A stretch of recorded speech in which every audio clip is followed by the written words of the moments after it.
Hello everyone, I am the storyteller and I am here to help you today. I know you use this video to fall asleep, so before that, like the video and subscribe to the channel.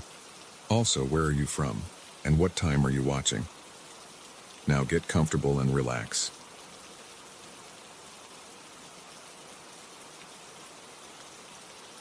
I shouldn't have bought that clown doll.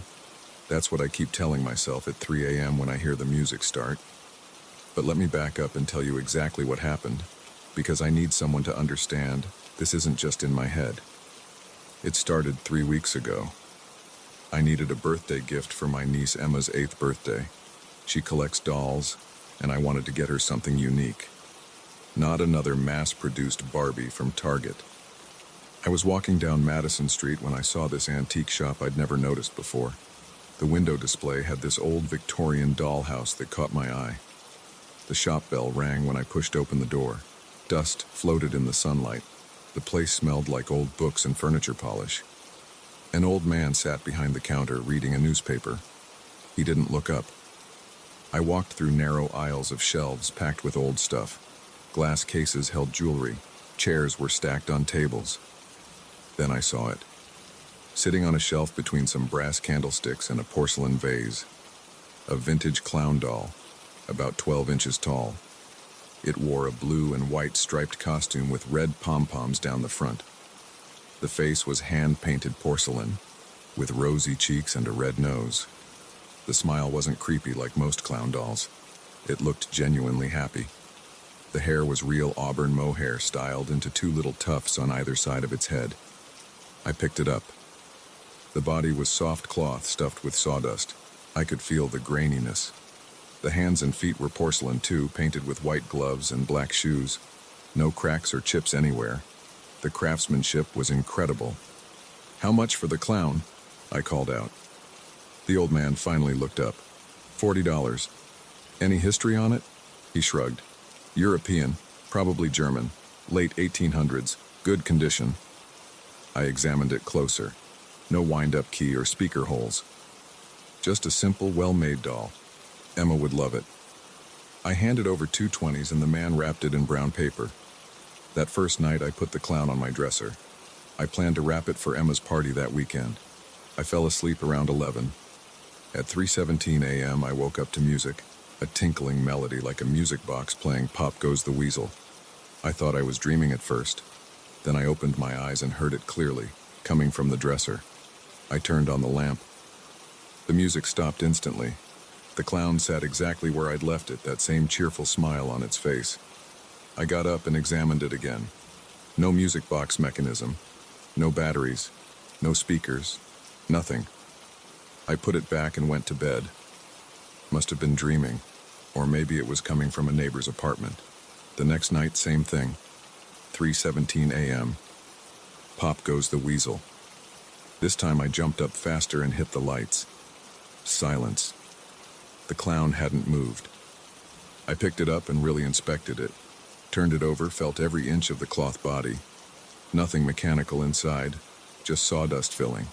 The porcelain parts were solid. No hidden compartments. That's when I noticed something odd about the smile. In the daylight at the shop it had looked cheerful, but now in my bedroom at 3 a.m., the painted lips seemed to curl up slightly higher at the corners. The expression wasn't quite the same. I put it in the hall closet and shut the door. Went back to bed. At 3:17, the music started again. Muffled now, but still audible through the closet door. The next day I took it to a doll repair shop. The woman there had been fixing antique dolls for 30 years. She examined every inch of it. "Beautiful piece," she said. "German, late Victorian era. Hand-painted porcelain, mohair, original costume. No music box or mechanical parts of any kind. Worth a lot more than $40. You're sure there's no way it could play music?" She shook her head. "Impossible. It's just porcelain and cloth and sawdust." That night, I put it in the trunk of my car. At 3:17 a.m., I woke up to the music. Fainter, but still there, drifting up from the parking lot 3 stories below. I didn't sleep much the next few days. The music came every night at exactly 3:17 a.m. Sometimes loud, sometimes soft, depending where I put the clown. I tried the basement storage unit, the building roof, a friend's house across town. It didn't matter. The music found me. I started taking photos of the clown's face several times a day. After a week, I compared them side by side. The smile was definitely changing, getting wider. The eyes seemed to be shifting too, the painted pupils gradually moving to track my position in the room. Emma's birthday party was in 2 days. No way I could give this thing to my niece now. I had to get rid of it. I drove to the antique shop. Closed. A for lease sign in the window. The whole place emptied out like it had never existed. I tried destroying it. Hit the porcelain head with a hammer. Not a scratch. Tried burning it. The flames wouldn't touch it. Threw it in a dumpster. It was back on my dresser the next morning.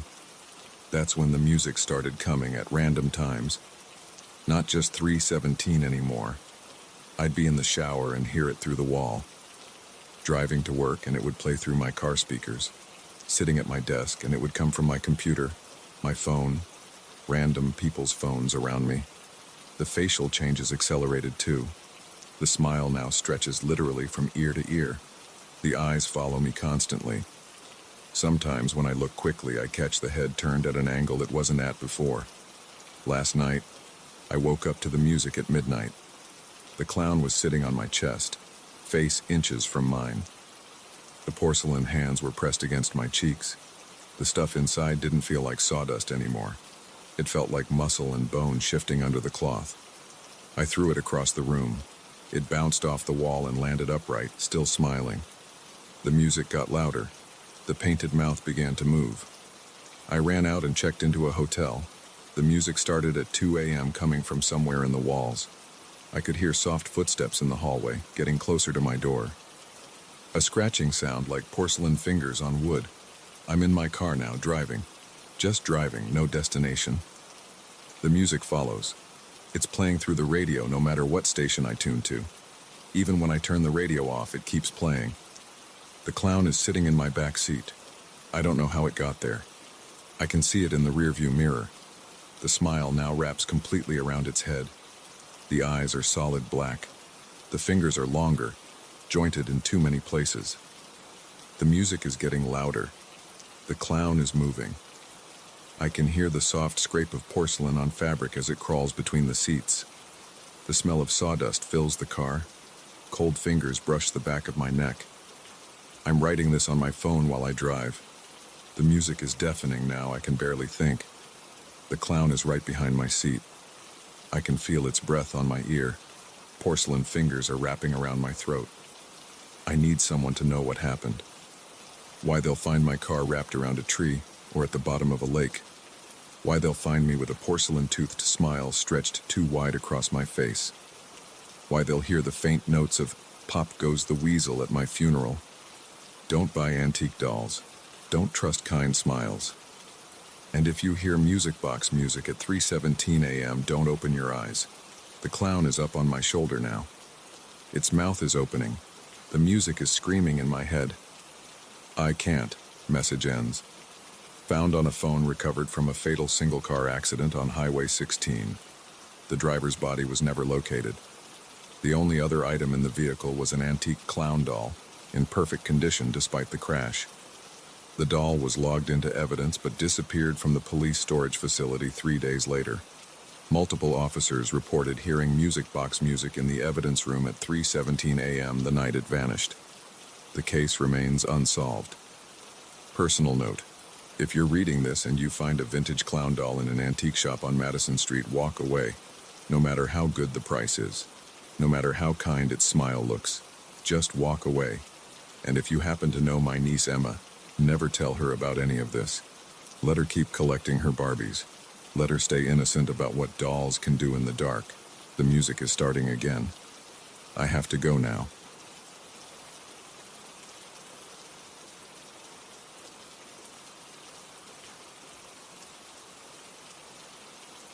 The first time I saw the light flicker in the sealed-off basement, I told myself it was just faulty wiring.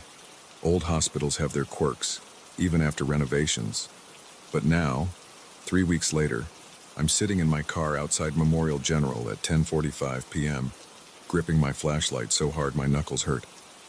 I don't want to go in, but I need this job, and the night shift pays better than anything else I could get with my record. My name's Mike Reeves. I'm the night janitor here at Memorial General, working the 11 p.m. to 7 a.m. shift. Been doing it for about 2 months now, ever since they finished the big renovation. The hospital needed a complete overhaul after 40 years of use. They gutted most of the old wings, modernized everything, put in those fancy automated systems. But they left the basement alone. Said it wasn't worth the cost to dig down there. Just sealed it off instead. I pull myself out of the car. The November wind hits my face. My work boots crunch on the gravel of the employee lot. Security camera above the service entrance tracks my movement as I badge in. The lock clicks. I'm inside. The night shift is always quiet up here on the ground floor. Just the hum of vending machines and the occasional squeak of nurses' shoes on the polished floor. I check in at the security desk, wave to Bill, who's half asleep behind his monitors. He barely looks up from his crossword puzzle. "All yours, Mike," he says. Same thing he says every night. I grab my cart from the supply closet. The wheels need oil. They squeak all the way down the hall. I start my usual routine. Empty trash bins, mop floors, clean bathrooms, check supply levels. I do the first floor first, then the second, everything normal, everything quiet. But I can't stop thinking about the basement. It started 3 weeks ago. I was doing my rounds on the ground floor when I saw it through the small window in the basement access door. Just a quick flash of light from somewhere down the stairs. Like someone turning on a flashlight for a second. But that's impossible. The basement's sealed off. Has been since the renovation. The door's always locked, and I'm the only one with a key besides management. I ignored it that first night. Told myself I was seeing things. But then it happened again 2 nights later. And again. Always around 2 a.m. Always just a quick flash, like someone moving around down there with a light. Last night was different. I saw something else. Someone else. I was mopping near the basement door when I saw the light again. But this time, I looked through the window long enough to see a figure in a white coat. Just for a second. They walked right through the wall where the old operating room used to be. Just walked through it like it was nothing. The mop handle feels slick in my sweaty hands as I work my way through the second floor. My watch says 1:45 a.m. Almost time. I finish the floor early tonight. Stand there in the empty hallway, staring at my cart. I could just skip the basement door check. Nobody would know. It's not even really part of my rounds anymore since the area's sealed. But I have to know. The service stairs are quiet, except for my footsteps. Each floor down, the air gets colder. The renovations didn't reach this far. The walls still have that old institutional green paint peeling in places. My flashlight beam bounces off the concrete walls. 1:55 a.m. I'm standing in front of the basement door. The small safety window shows only darkness beyond. I pull out my keys with shaking hands. The lock turns smoothly. The basement stairs stretch down into blackness. My flashlight beam seems weaker here, like the darkness is thicker somehow. The air smells wrong, not just musty, but chemical. Like old disinfectant and something else I can't place. The steps creak under my weight. 17 stairs. I count them every time. At the bottom, the beam of my flashlight sweeps across the basement. It's a huge space, mostly empty now. Support pillars cast long shadows. Old pipes run along the ceiling. The floor is bare concrete, stained dark in places. The sealed operating room would have been on the far wall. I can still see where they bricked it up during the renovation. Newer bricks, different color. A sign hanging crooked above reads, Operating Theater 3. My watch says 1:59 a.m. I wait. The temperature drops suddenly. I can see my breath now. The fluorescent light fixture above me flickers once, which is impossible because the power down here was cut months ago. 2 a.m. A light appears behind the bricked-up wall. Not bright, but clear, like sunshine through frosted glass. A shadow moves across it. My throat closes up. I should run. Every instinct screams at me to get out, but my feet won't move. The figure steps through the wall, white coat, surgical mask, dark eyes above it. They look right at me. I recognize that face. I've seen it before in the old photos in the hospital lobby. Dr. Sarah Chen, head of surgery, 1982 to 1985. Died during a procedure when a patient coded and grabbed a scalpel. The story was hospital legend. She takes a step toward me. Her feet don't quite touch the floor. I run. My flashlight hits the ground, rolls away. I slam into a pillar in the darkness, keep going. Find the stairs somehow. Take them 3 at a time. My lungs burn. I hit the door at full speed, crash through it. Sprawl on the floor of the ground floor hallway. The door slams behind me. For a long time, I just lay there, gasping. Eventually, I get up, lock the door. My hands won't stop shaking. I finish my shift somehow. Clean the 3rd floor. Restock supplies. Normal things. Real things. But I know I'll be back tomorrow night, and the night after that. Because now, I've seen her, and I have questions. The next few nights, I stay upstairs, do my regular rounds. But I can't stop thinking about what I saw. I spend my days off at the library, researching. Old newspaper articles, hospital records, anything I can find about Dr. Chen.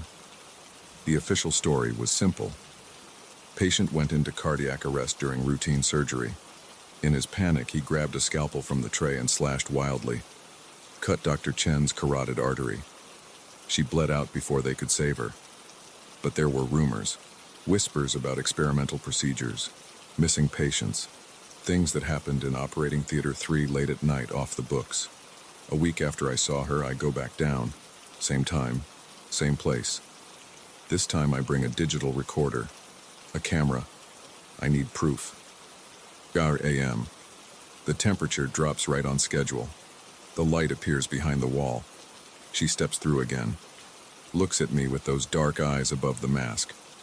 My hand shakes as I raise the camera. Dr. Chen? My voice sounds small in the huge space. She tilts her head, takes another step forward. The camera dies, just powers off completely. The recorder too. Even my flashlight flickers and goes dark. In the darkness, I hear footsteps, getting closer. Something cold brushes my arm. You shouldn't be here. Her voice is like static, like a bad phone connection. No one should be here. What happened? I managed to ask. What really happened that night? Silence. Then, some doors should stay closed. The temperature drops even more. Ice crystals form on my jacket. I can't feel my fingers. He didn't kill me, she says. I killed him. Had to. He knew too much. About the others. About what we did down here. What did you do?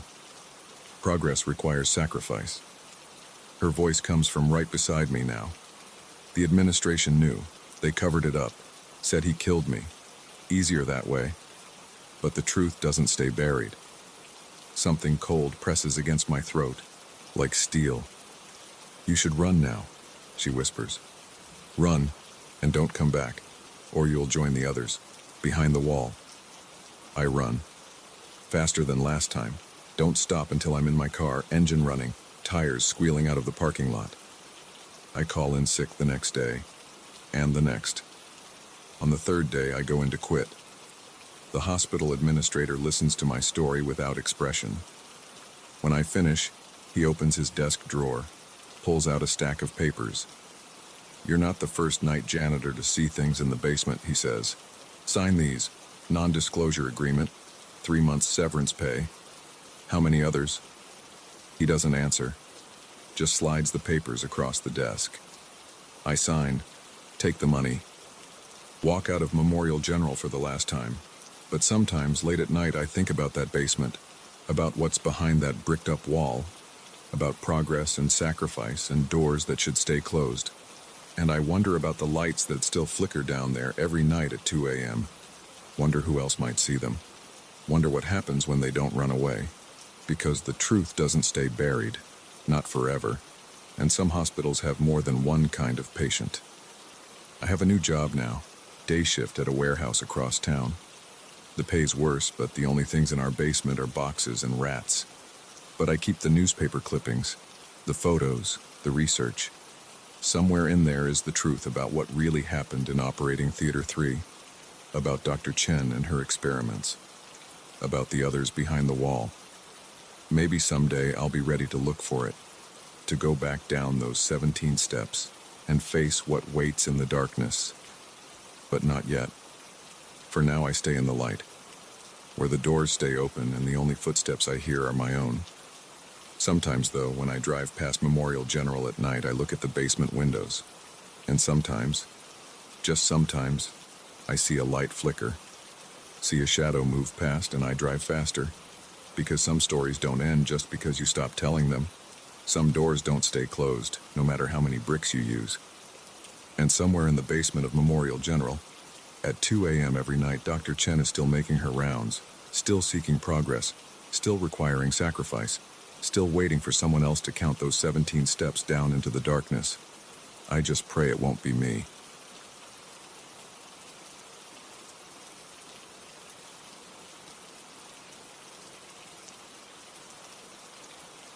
The first knock came at exactly 3:27 a.m. I know because I checked my phone when the sound jolted me awake. 3 hard pounds on my apartment door, like someone using their fist instead of knuckles. I waited in bed, listening. Nothing. Just the hum of the ancient radiator and distant traffic from the cobblestone streets of Old Town. I'd only moved into 44 Blackwood Street 2 days ago. The rent was suspiciously cheap for a historic district apartment, but I didn't ask questions. After my divorce, I needed a fresh start and couldn't afford to be picky. The building was a narrow 4-story brownstone from the 1880s, with high ceilings and creaky wooden floors. My unit was on the 3rd floor, a small 1-bedroom with warped windows and peeling wallpaper. The next night, the knocking started again. Same time, 3:27 a.m. This time I got up. The floorboards groaned under my feet as I approached the door. My hand shook as I reached for the handle. I looked through the peephole. The dim hallway was empty. I opened the door. Nobody there. Just the flickering fluorescent light and the musty smell of old carpet. I asked Mrs. Chen from across the hall about it the next morning. She was watering the sad-looking plants by her door when I left for work. "Oh, you're hearing it already?" She didn't seem surprised. "That's why the rent is so low. Nobody stays in that unit very long." "What do you mean?" She lowered her voice. "Bad things happened there back in the 1950s. A woman killed herself. Slit her wrist in the bathtub after her husband left her. They say she still knocks, looking for him." I laughed it off. Ghost stories didn't scare me. I'd grown up in an old house that made plenty of strange noises. Buildings settle, pipes knock. There's always a logical explanation. But the knocking continued every night.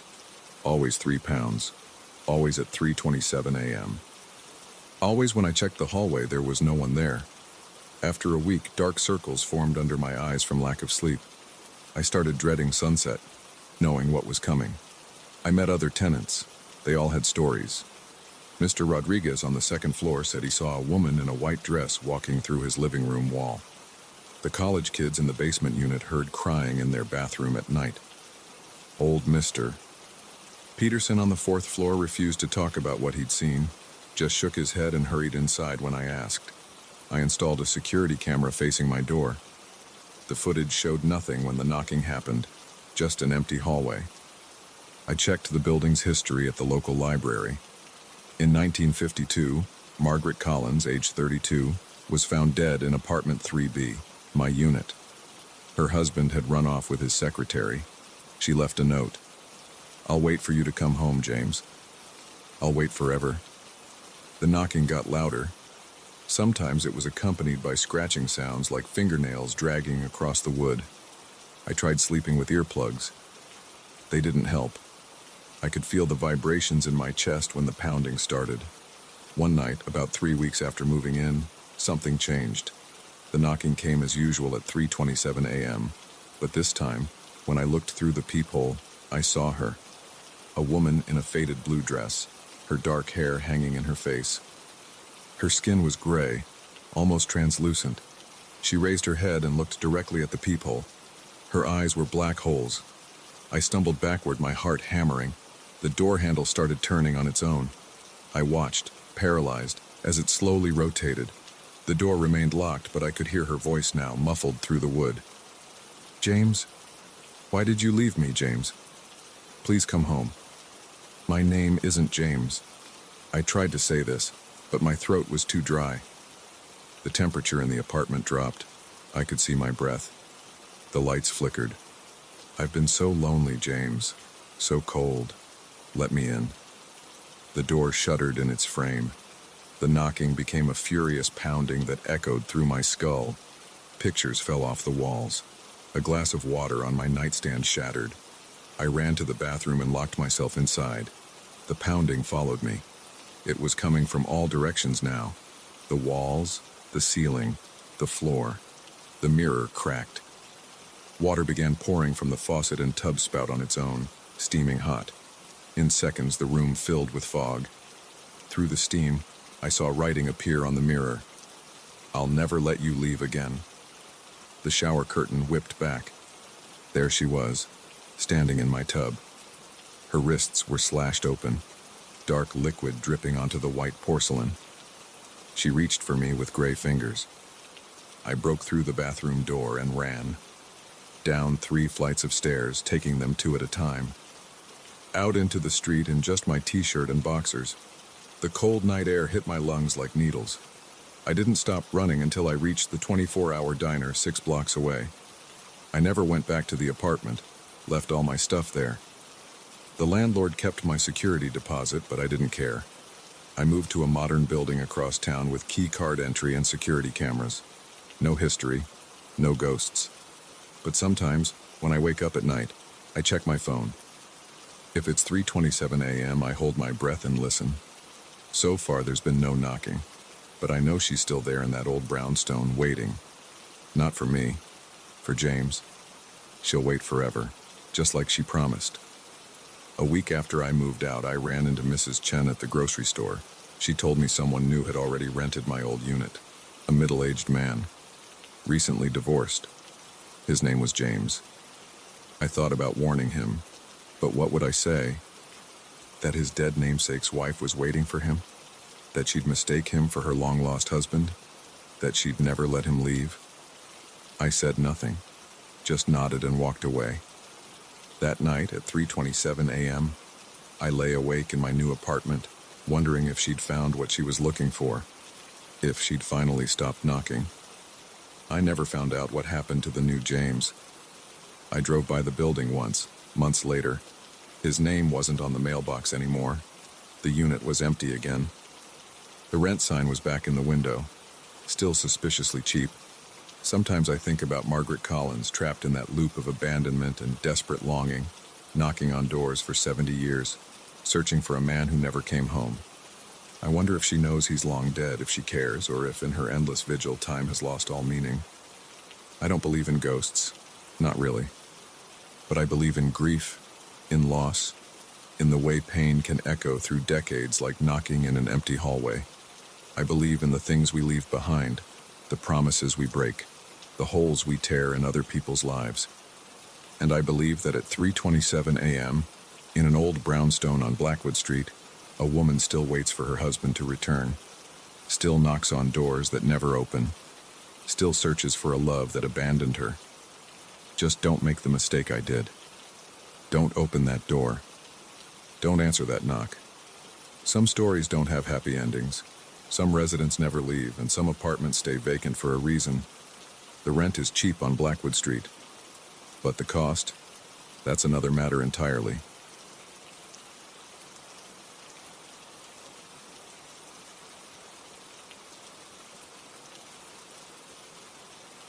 Something is wrong with this house. I know that now. What I found in that chest changed everything. The footsteps I hear at night aren't my imagination. They're real, and they're getting closer. But I should start at the beginning. I moved in 3 weeks ago. The rent was cheap. Too cheap for a 3-bedroom Victorian in this neighborhood. The realtor gave me some story about the previous tenant breaking the lease early and the owner wanting to fill it quickly. I didn't ask questions. I should have. The first week was normal. I unpacked my stuff, started my remote work routine, ordered furniture online, standard moving stuff. The house had some quirks, creaky floorboards, drafty windows, that musty smell old houses get. Nothing I couldn't handle. Then last Saturday, I decided to tackle the attic. The realtor mentioned I could use it for storage, but warned it needed cleaning. She wasn't kidding. The space was a mess, dust everywhere, cobwebs in every corner, old newspapers scattered around. The afternoon sun came through a small round window, lighting up the dust particles floating in the air. I found the chest pushed against the far wall, half hidden behind some old cardboard boxes. It was made of dark wood, about 2 feet wide and maybe 18 inches tall. Brass fittings on the corners. Heavy. A sturdy padlock held it shut. The lock looked old, covered in rust. I tried picking it with a paperclip, a skill I learned during my misspent youth. No luck. I went downstairs, grabbed my toolbox, and came back with a hammer and crowbar. The lock broke after a few solid hits. The chest's hinges creaked when I opened it. Inside, I found 2 bundles. The first was a stack of black and white photographs tied with twine. The second was a collection of letters, yellowed with age, held together with a rubber band that had gone brittle. I sat cross-legged on the dusty floor and started with the photos. The first showed the house. My house, but newer. The paint looked fresh, the garden well-maintained. A woman stood on the porch wearing a dress that looked like it was from the 1950s.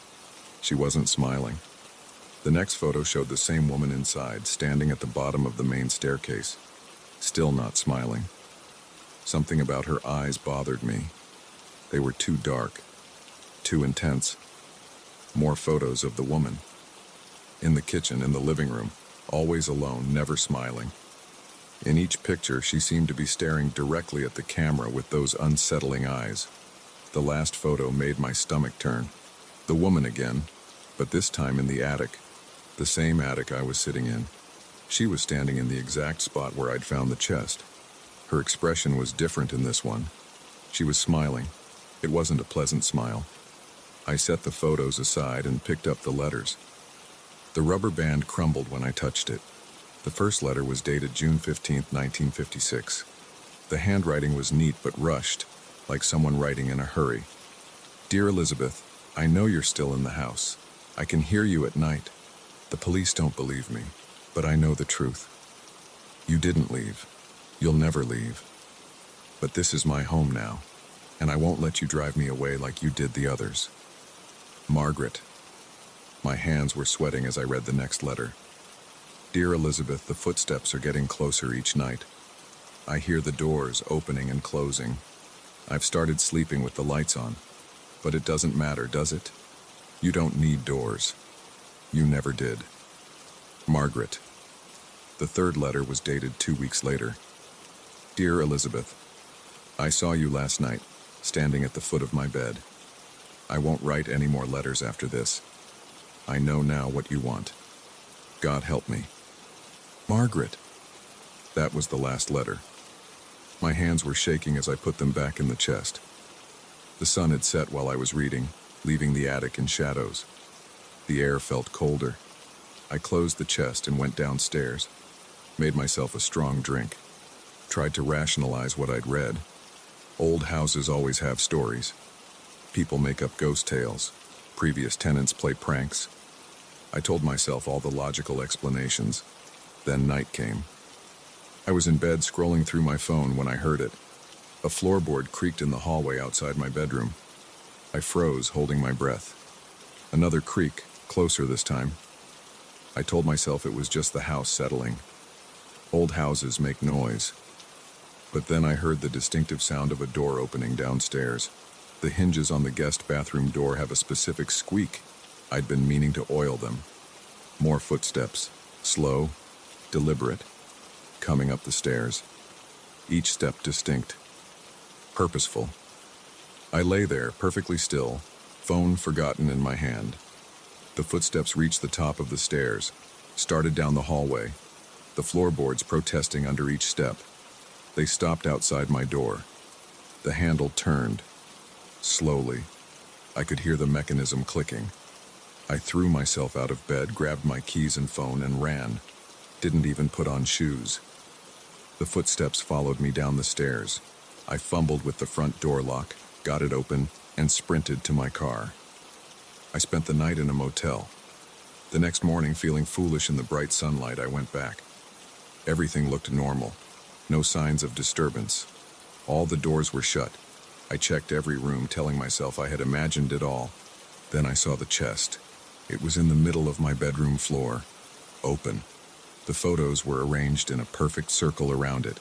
In the center lay a new letter, the paper bright white and fresh. Dear James, welcome home. Elizabeth. I should have left then. Should have broken the lease, packed my stuff, and never looked back. But I didn't. Maybe it was stubbornness. Maybe curiosity. Maybe something else was keeping me here. The next few nights were quiet. Too quiet. No house sounds at all, just silence. Heavy silence that pressed against my ears. I researched the house's history online. Found old newspaper articles. Elizabeth Morton disappeared in 1955. The police suspected her husband but could never prove anything. He moved away shortly after. Then Margaret Chen moved in. She disappeared in 1956. No body was ever found. Just a series of letters she'd written to her sister describing strange sounds in the house at night. More tenants came and left quickly after that. None stayed longer than 6 months. The house stood empty for long stretches between renters. Last night, the footsteps came back. I was in the kitchen making dinner. The first step creaked above my head. In the attic. I stopped chopping vegetables, knife frozen in my hand. More footsteps, crossing the attic floor. Then on the stairs leading down. Slow, regular, getting closer. I gripped the knife tighter. My palms were sweaty. The steps reached the second floor, started down the main stairs. I could hear each individual board groan under the weight. I should have run. Should have dropped the knife and bolted for the door. But I didn't. I stood there, waiting. The footsteps reached the bottom of the stairs, turned toward the kitchen. My heart was pounding so hard I could feel it in my throat. The steps entered the kitchen behind me. I could feel the presence. The air got colder. I turned around. She looked exactly like the photos. The dress, the dark eyes, that smile. "Hello, James," she said. Her voice was like dry leaves scraping across concrete. "I've been waiting for you. I'm writing this now from my car parked outside a coffee shop. My hands are still shaking. I can't go back to the house, but I know I have to. My things are there. My life is there. And somehow, I know she's waiting. She's always been waiting. The chest, the photos, the letters, they weren't a warning. They were an invitation. I check my phone. The sun is setting. It's time to go home. She's calling, and I'm going to answer.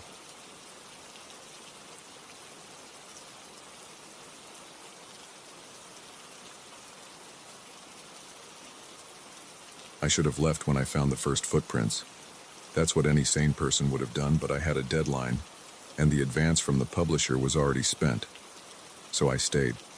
Now I'm recording this on my phone because someone needs to know what happened here. It started 3 weeks ago. I'd rented this cabin in northern Maine to finish my book.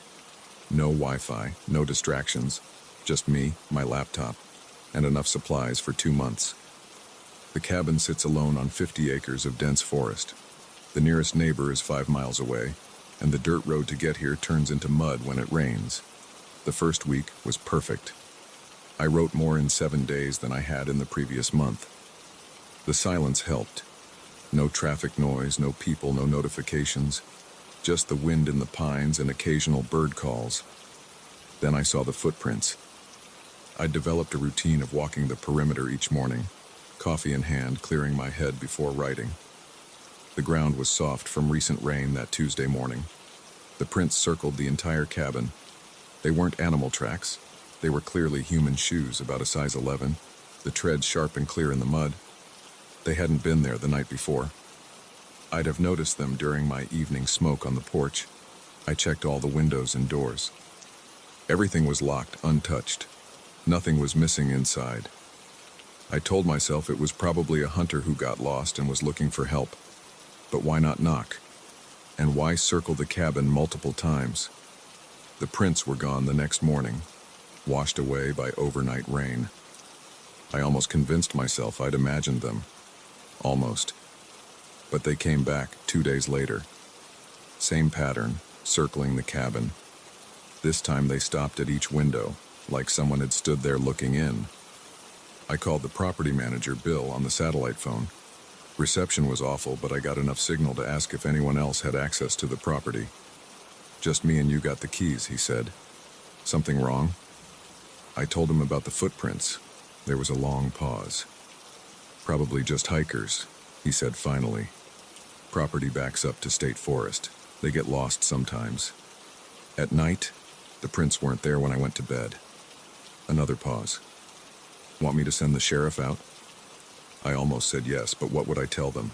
Someone walked around my cabin but didn't do anything. I'd sound paranoid. "No," I said. "You're probably right about hikers. I'll put up some no trespassing signs." I hung up and immediately regretted it. The signs didn't help. The prints kept appearing every couple of days, always at night, always circling, always stopping at the windows. I started sleeping with a kitchen knife by the bed. I checked the locks obsessively. I kept the outside lights on all night, but they just created deep shadows in the trees where someone could hide.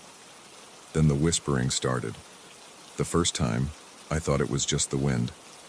A sound like my name, barely audible, coming through the bedroom window. But the air was dead still that night. No wind at all. I sat up in bed, straining to hear. Nothing. Then it came again. "Michael." A whisper, right outside the window. I grabbed the knife and flipped on the lights. Nothing there. Just darkness beyond the glass. I didn't sleep that night. Or the next. The whispering came back every night after that. Sometimes just my name. Sometimes longer phrases I couldn't quite make out. Always in the dead of night. Always outside my window. I started recording on my phone, trying to capture the voice. The recordings picked up nothing but static. I was losing my mind. Had to be. Isolation playing tricks on me. But the footprints were real. I took pictures of those. A week after the whispering started, I found something new. Scratches on the window glass like someone had been trying to get in. Fresh ones, the exposed glass catching the morning light. They were at every window now. I called Bill again. "I'm leaving," I told him. "Something's not right here." "The sheriff can be there in an hour," he said. He sounded worried now. "I'll wait." I packed while I waited, throwing clothes and my laptop in my bag. The scratching started as I was zipping it up, a slow, deliberate sound of nails on glass. I spun around. A face was pressed against the window. I froze. It looked human, but wrong somehow. The skin was too pale, almost gray. The eyes were black hollows. It smiled at me with too many teeth. I ran, grabbed my bag and phone, sprinted for the door. It was already moving around the cabin, faster than anything should be able to move. I fumbled with the locks, hands shaking. The door burst open before I could unlock it. The thing stood there, still smiling. Up close, I could see its skin wasn't just pale, it was transparent. I could see dark shapes moving underneath. "Michael," it whispered. "I've been waiting so long." That's all I remember. They found me 2 days later, walking on the highway 20 miles away. My clothes were shredded. My phone was gone. The cabin had burned to the ground. They blame me for the fire, say I must have knocked over a lamp in some kind of mental break. Say isolation and stress can make people snap. They don't believe me about the footprints or the face at the window. The photos on my phone are gone with it. But I know what I saw, and I know it's still out there. I'm in a hospital now. The doctors say I'm suffering from extreme dehydration and exposure. They've given me something to help me sleep. But I don't want to sleep. Because sometimes in the dark of night I hear it, a whisper coming from just outside my window. "Michael." End of recording. Police report. Addendum. Patient. Michael Sullivan was found deceased in his hospital room on October 15, 2023. Cause of death listed as cardiac arrest. Window was found open despite being locked from the inside. Multiple sets of footprints were discovered in the frost outside the third-floor window. Case remains open.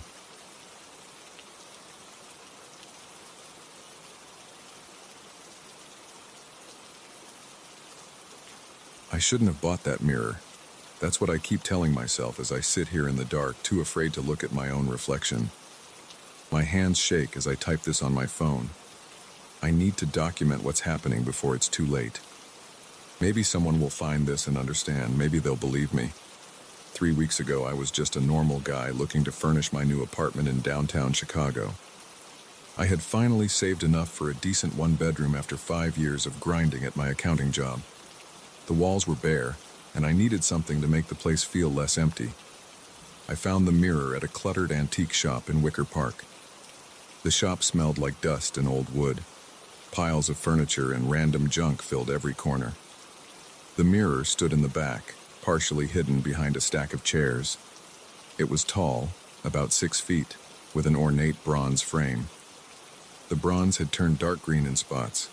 The glass looked clean despite the dust everywhere else. The old woman at the counter wanted $200 for it. I got her down to $150. She seemed eager to sell it now that I think about it. Should have been my first warning. Getting it home was a pain. The mirror was heavier than it looked. I had to pay extra for the Uber XL, and the driver helped me carry it up to my 4th-floor apartment. I hung it in my bedroom that night, opposite my bed. It looked good there, fancy but not too flashy. The first few days were normal. I'd get ready for work in the morning, check my outfit in the mirror, normal stuff. Then I started noticing things. Small things at first. One morning, I was tying my tie, and I saw something move in the corner of the mirror. Just a quick shadow, like someone walking past a doorway. But I live alone, and I was standing still. I turned around. Nothing there. I checked every room. Everything was locked up tight. It happened again 2 days later. This time the shadow was bigger, more defined, like a person's silhouette passing right behind my reflection. I spun around so fast I almost fell. Empty room, empty apartment. Then the laughing started. I was getting ready for bed, just a normal Tuesday night. I glanced in the mirror while taking off my watch. A soft laugh echoed through the room, like someone trying not to be heard, but failing. A woman's laugh, high-pitched and breathy. I froze. The sound came again, closer this time. It seemed to come from inside the mirror itself. I stared at my reflection. My face looked pale, eyes wide with fear. Behind me in the mirror, a shadow moved. The laugh came again, right next to my ear. I ran out of the bedroom, slept on the couch that night, told myself I was being stupid, that I was just tired from working late. The next day I avoided looking in the mirror. Got dressed in the bathroom instead, but that night lying on the couch I heard it again. The same soft laugh drifting out from my bedroom. I pulled the blanket over my head like a kid hiding from monsters. I started sleeping at my girlfriend Sarah's place. Didn't tell her why. Just said my apartment was being fumigated. She could tell something was wrong. Said I looked tired, jumpy. Asked if I was okay. I lied and blamed work stress. After a week of avoiding my own bedroom, I knew I had to face it. Couldn't keep sleeping on Sarah's couch forever. Had to deal with whatever was happening. I went back to my apartment on a Sunday morning. Figured daylight would make it less scary. Wrong. The bedroom was cold when I walked in. The mirror looked normal, just showing my messy room. I stood in the doorway, watching. Nothing moved. No sounds. I stepped closer. My reflection did the same. Another step. Still normal. I was 3 feet from the mirror when I saw it. A face peering over my reflected shoulder. A woman's face, pale white, with dark hollow eyes and black hair hanging in wet strands. I couldn't move. My body felt frozen in place. The face smiled, showing too many teeth. The laugh came again right behind me. But in the real world, I was alone. The woman existed only in the mirror. She raised one white hand and placed it on my reflection's shoulder. I felt cold pressure on my actual shoulder, fingers digging in. The laugh turned into a giggle, then a full cackle. I ran, grabbed my keys and phone, and ran out of the apartment. Spent the next 2 days in a hotel. When I came back, I covered the mirror with a sheet. That worked for about 6 hours. I woke up at 3 a.m. to find the sheet on the floor. The woman stood in the mirror, full body visible now, long white dress, dripping wet. She pressed her hands against the glass like she was trying to push through. I tried to sell the mirror, posted it on Facebook Marketplace, Craigslist, everywhere. No takers. Tried to give it away for free. Nothing. Called the antique shop. Number disconnected. Went back to the store. Empty building. For lease sign in the window. Like it had never existed. The woman appears more often now. Sometimes she brings friends. Other pale faces with dark eyes, all laughing, all watching. They follow my reflection around the mirror, reaching for me with long white fingers. Last night was the worst. I woke up to the laughing. The mirror glowed in the darkness. The woman stood there with 5 others, all pressing against the glass. Cracks started appearing, spreading like spider webs across the surface. The laughing got louder. The cracks grew wider. I saw hands pushing through, glass breaking outward.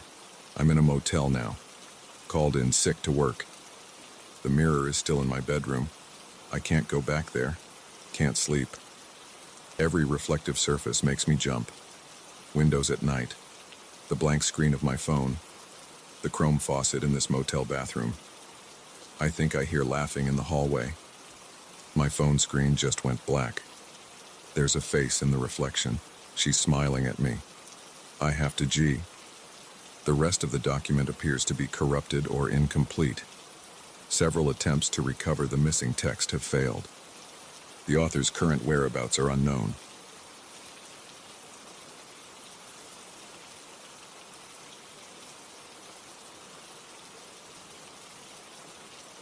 I found scratch marks in the bathroom mirror this morning. 3 parallel lines like something dragged its claws across the glass. They weren't there when I went to bed. I'm sure of it.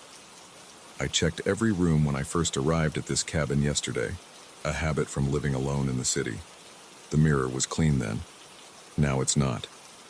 I booked this place as a weekend getaway to clear my head after my divorce. It seemed perfect. No cell service, no Wi-Fi, no distractions. Just me, my laptop for writing, and the solitude of the mountains. The rental listing mentioned a master bedroom, kitchen, living room, and bathroom. Nothing about an attic, but I heard it last night, something moving up there. The first sounds came around 2 a.m. I was still awake, working on my novel. At first I thought it was just the wind or settling wood. Old cabins make noise. But then I heard distinct footsteps, the slow, deliberate kind. They crossed from one end of the ceiling to the other right above my bed. The floorboards creaked with each step. I got up and checked the ceiling with my flashlight. No access panel or trapdoor was visible. The footsteps stopped when I moved around. I convinced myself it was just my imagination running wild in an unfamiliar place. I went back to bed, took a sleeping pill, and eventually passed out. But this morning, it wasn't just the mirror. My coffee mug from last night had moved from the kitchen counter to the middle of the living room floor. The throw blanket on the couch was bunched up in a corner, though I'd left it neatly folded. And there were more scratch marks, shallow grooves in the wooden door frame leading to the bedroom. The scratches looked fresh.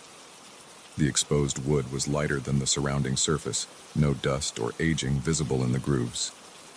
They started about shoulder height and ran down toward the floor, as if something had dragged its claws while passing through the doorway. I'm not a believer in the supernatural. I deal in facts, logic, concrete evidence. But I know what I heard last night, and I know these things in my cabin have moved. The rational part of my brain says there must be an explanation. Maybe someone else has a key, or there's an animal that found its way inside. The rest of my brain is screaming at me to get in my car and drive away. But I paid for the whole weekend, and the next rental isn't due until Monday. If there is someone or something in this cabin, I need to figure out what it is. I'm going to document everything that happens, keep a record. Maybe writing it down will help me make sense of it.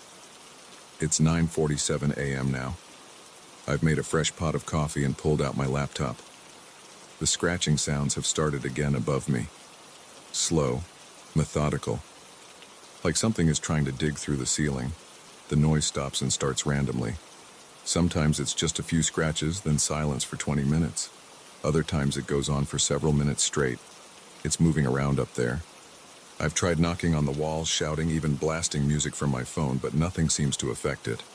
I've walked around the cabin's exterior 3 times now, looking for any way something could get into an attic space. The roof is solid, no missing shingles or holes. No visible vents big enough for an animal. The only unusual thing I noticed was a small window near the peak of the roof, about 15 feet up. It's painted shut from what I can tell, covered in years of grime. But something caught my eye. Fresh scrape marks in the dirt and leaves below that window, as if something had recently climbed up or down the wall. 11:23 a.m. The scratching has stopped, but now I'm finding more evidence that something's been moving around the cabin while I sleep. There's a book on the coffee table that I know was on the bedroom nightstand last night. My jacket, which I hung by the door, is now lying in the bathtub. And I keep finding these strange marks. Not just scratches, but dark smudges on the walls about shoulder height, like something's been brushing against them as it moves through the house. The smudges look almost like handprints, but they're wrong somehow. Too large, fingers too long and twisted. I tried cleaning one off with a paper towel. The mark was sticky, left a dark residue on the towel. It smelled metallic, like copper or blood. 1:45 p.m. I tried calling the rental company, but there's no cell service up here. I could drive down the mountain to get a signal, but something stops me every time I reach for my keys. What if whatever's up there comes down while I'm gone? What if it blocks the doors, traps me out? At least now I can see what it's doing, track its movements. I've started keeping a log of the sounds and where they come from. They're definitely more active on the east side of the cabin, above the bedroom. Every few hours there's a heavy dragging sound, like something large being pulled across the floor. Then the scratching starts again in a new location. 3:12 p.m. I found something that changes everything. I was checking the closets again, looking for any hidden access to the attic, when I noticed one of the ceiling panels in the hallway was slightly discolored. I got a chair and pushed on it. The panel moved. I used my phone's flashlight to look through the gap. There's definitely an attic up there. I could see exposed beams and insulation. And something else. In the beam of my flashlight, I saw what looked like claw marks covering the wooden beams. Hundreds of them crossing and overlapping. Some looked old, others freshly carved into the wood. But that's not the worst part. There were things stored up there. Suitcases, backpacks, what looked like sleeping bags, all covered in dust and cobwebs. How long have they been there? Who did they belong to? The rental listing said this cabin was newly renovated and had only been available for the past year. 4:40 p.m. The sounds are getting louder, more frequent. The dragging noise comes every few minutes now, and there's something new. A low, wet sound, like breathing, but wrong. Too heavy, too rhythmic. It follows me as I move through the cabin, always staying directly overhead. I tried taking pictures of the scratches and smudges, but they don't show up clearly in photos. The marks look blurred, distorted. Even the physical evidence of whatever's up there doesn't want to be documented. 6:15 p.m. The sun is starting to set. The shadows in the cabin are getting longer, darker. The temperature has dropped at least 10 degrees in the past hour.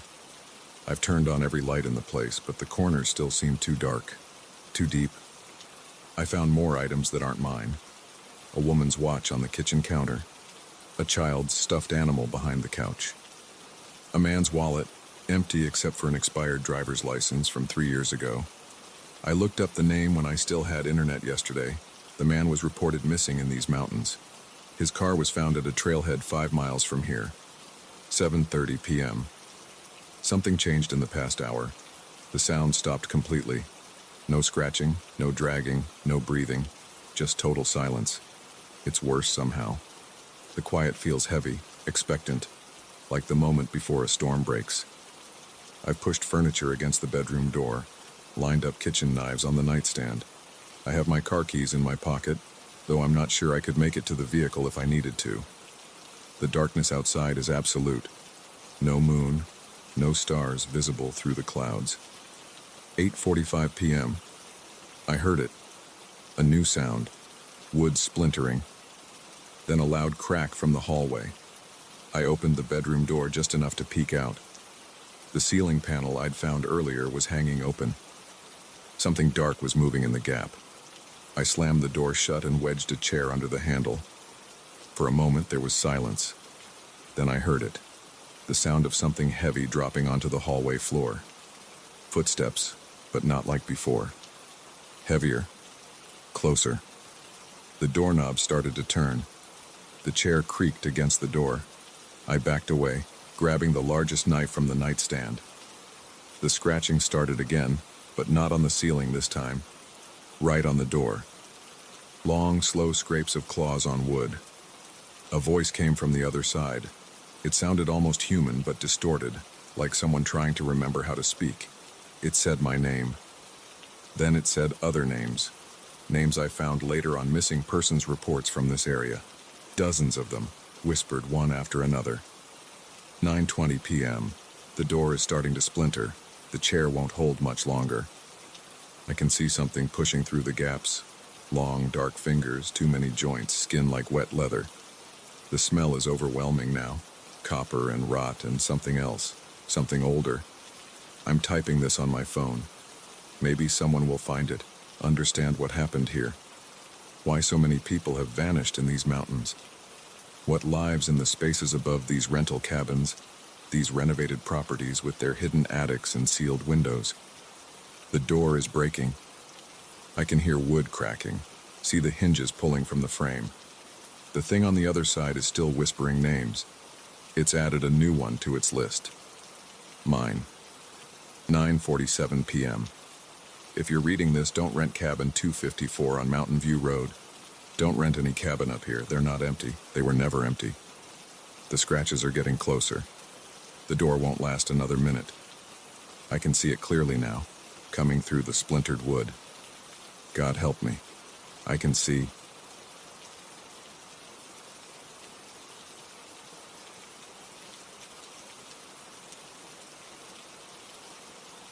The first thing I noticed when I pulled into the driveway of my new house was the woods. They stretched behind the property like a wall of darkness, even in broad daylight. The realtor hadn't mentioned them. The listing photos must have been taken at angles that didn't show the forest. I killed the U-Haul's engine and sat there for a minute, staring at the tree line. Something about it made my skin prickle. I had just started unloading boxes when I heard the shuffle of feet on gravel. An old man stood at the edge of my driveway, leaning on a wooden cane. His face was weathered, and his eyes had that cloudy look that some elderly people get. But they fixed on me with surprising intensity. "You the new owner?" he asked. His voice was rough, like he didn't use it much. "Yeah, just moved in from Chicago. I'm Dan Marshall." I walked over and held out my hand. He didn't take it. "Listen carefully. Don't go in those woods behind your house. Ever." He jabbed his cane toward the tree line, especially not at night. I forced a laugh. "Why's that?" He just shook his head. "Been here 40 years. Lost 3 neighbors who didn't listen." He turned and started shuffling away. "Wait, what do you mean, lost?" But he kept walking, not looking back. I went back to unloading boxes, trying to shake off the weird encounter. The old guy was probably just one of those neighborhood characters who likes scaring newcomers. Every suburb has them. The rest of the day passed in a blur of unpacking and arranging furniture. By evening, I had the basics set up: bed, couch, TV, kitchen stuff. I ordered pizza and sat on my back deck eating it, looking out at the woods. The trees were huge old oaks and maples, their branches twisting together overhead to block most of the sky. The undergrowth was thick with bushes and vines. As the sun started to set, shadows crept across my yard. The temperature dropped quickly. A cool breeze carried the smell of decay, rotting leaves, damp earth. Normal forest smells, but something about them made me uneasy. I caught movement at the tree line. Probably just a deer or raccoon. But I remembered the old man's warning and went inside, locking the door behind me. That night I couldn't sleep. The house made unfamiliar settling noises. Tree branches scraped against the siding. Around 2 a.m., I got up to get water from the kitchen.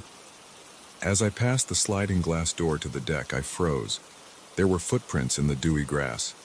Human footprints leading from the woods to right below my bedroom window. They weren't there earlier. My heart started pounding. I flicked on the outdoor lights and grabbed a baseball bat from my sports equipment box. The prints were clear. Someone had definitely been walking in my yard. Recently. I called the police. 2 officers came out and looked around with flashlights. They found the footprints, but said there wasn't much they could do without signs of attempted break-in. They'd increase patrols in the area.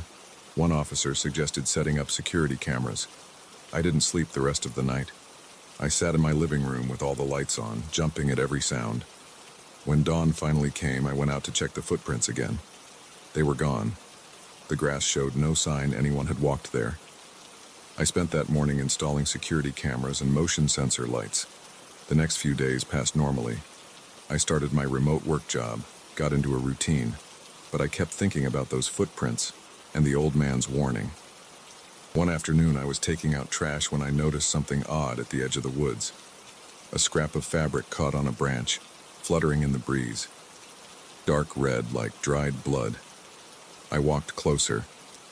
The fabric looked old and weathered, but it was definitely cloth, maybe from clothing.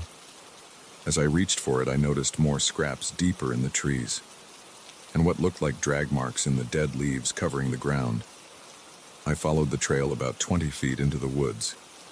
The temperature seemed to drop with each step. The scraps of fabric led to a small clearing. In the center was a circle of stones, each about the size of a fist. They were arranged too precisely to be natural. In the middle of the circle was a small animal skull, probably a raccoon or possum, but it had been placed there deliberately, facing the direction of my house. My hands were shaking as I took photos with my phone. This had to be some kind of teenage prank. Kids messing around in the woods trying to scare the new neighbor. But as I turned to leave, I saw more drag marks leading deeper into the forest, and more bits of torn, blood-stained cloth. I started walking faster, following the trail. The woods got darker as the trees grew thicker. I lost track of how far I'd gone. The drag marks continued, along with other disturbing signs. Broken branches at head height, like something tall had pushed through. Deep scratches in tree bark. More circles of stones. My phone had no signal. The sun was getting low. I decided to head back before it got dark. That's when I realized I couldn't tell which direction I'd come from. All the trees looked the same. My heart started racing. I picked a direction and walked quickly, looking for anything familiar. After 10 minutes, I knew I was lost. The forest had gone completely silent.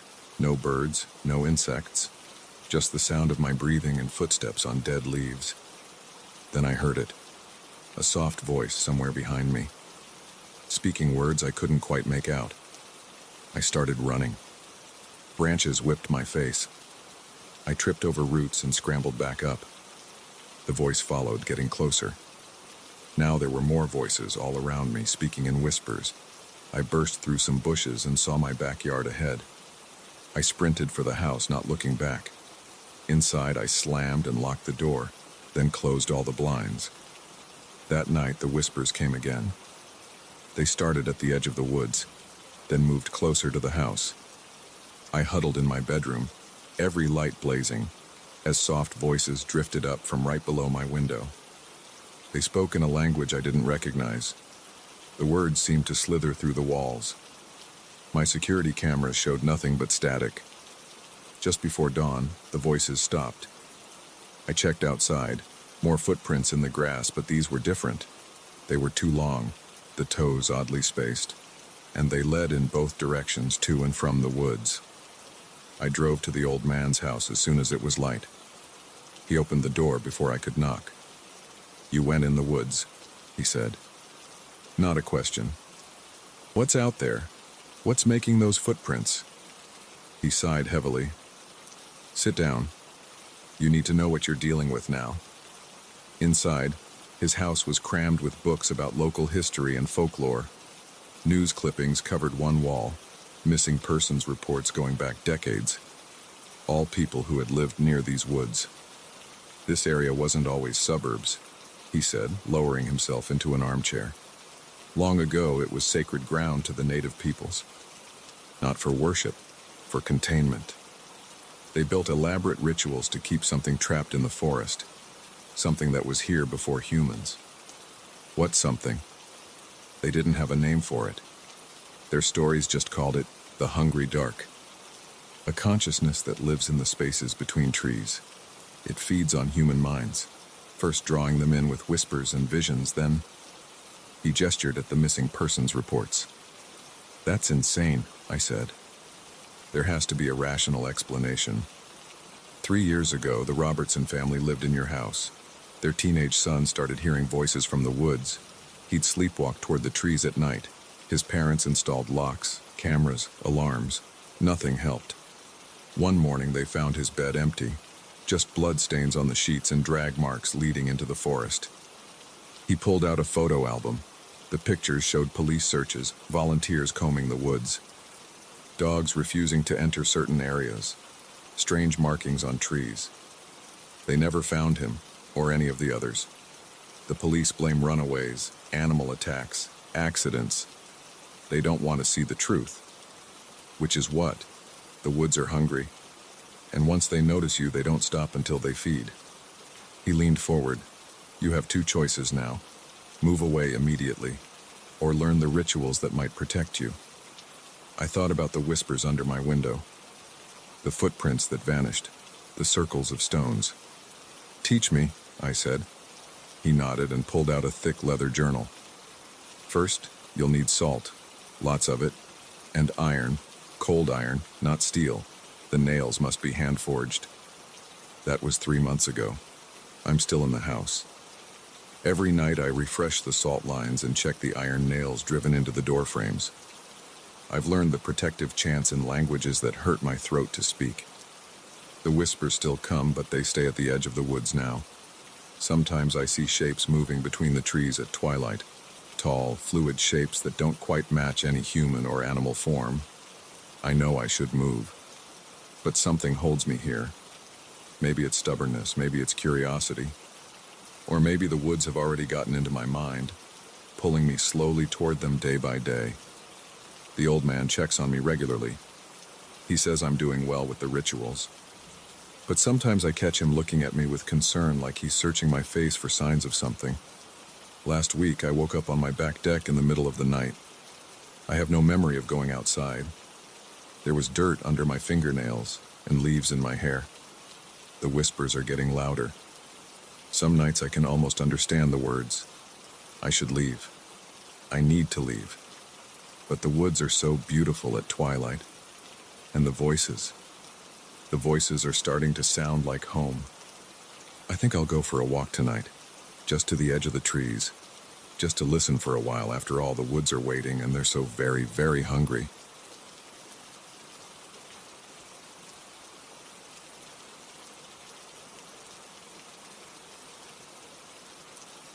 I was wrong about apartment 4B being empty. Dead wrong. The first noise came 3 weeks after I moved in. A soft thud from above, like something heavy being set down. I ignored it. The building was old, pipes groaned, floors creaked. Normal stuff. But it kept happening. Small sounds at first. Footsteps crossing the ceiling at 3 a.m. The scrape of furniture being dragged. A door closing. Each time I told myself it was nothing, had to be nothing.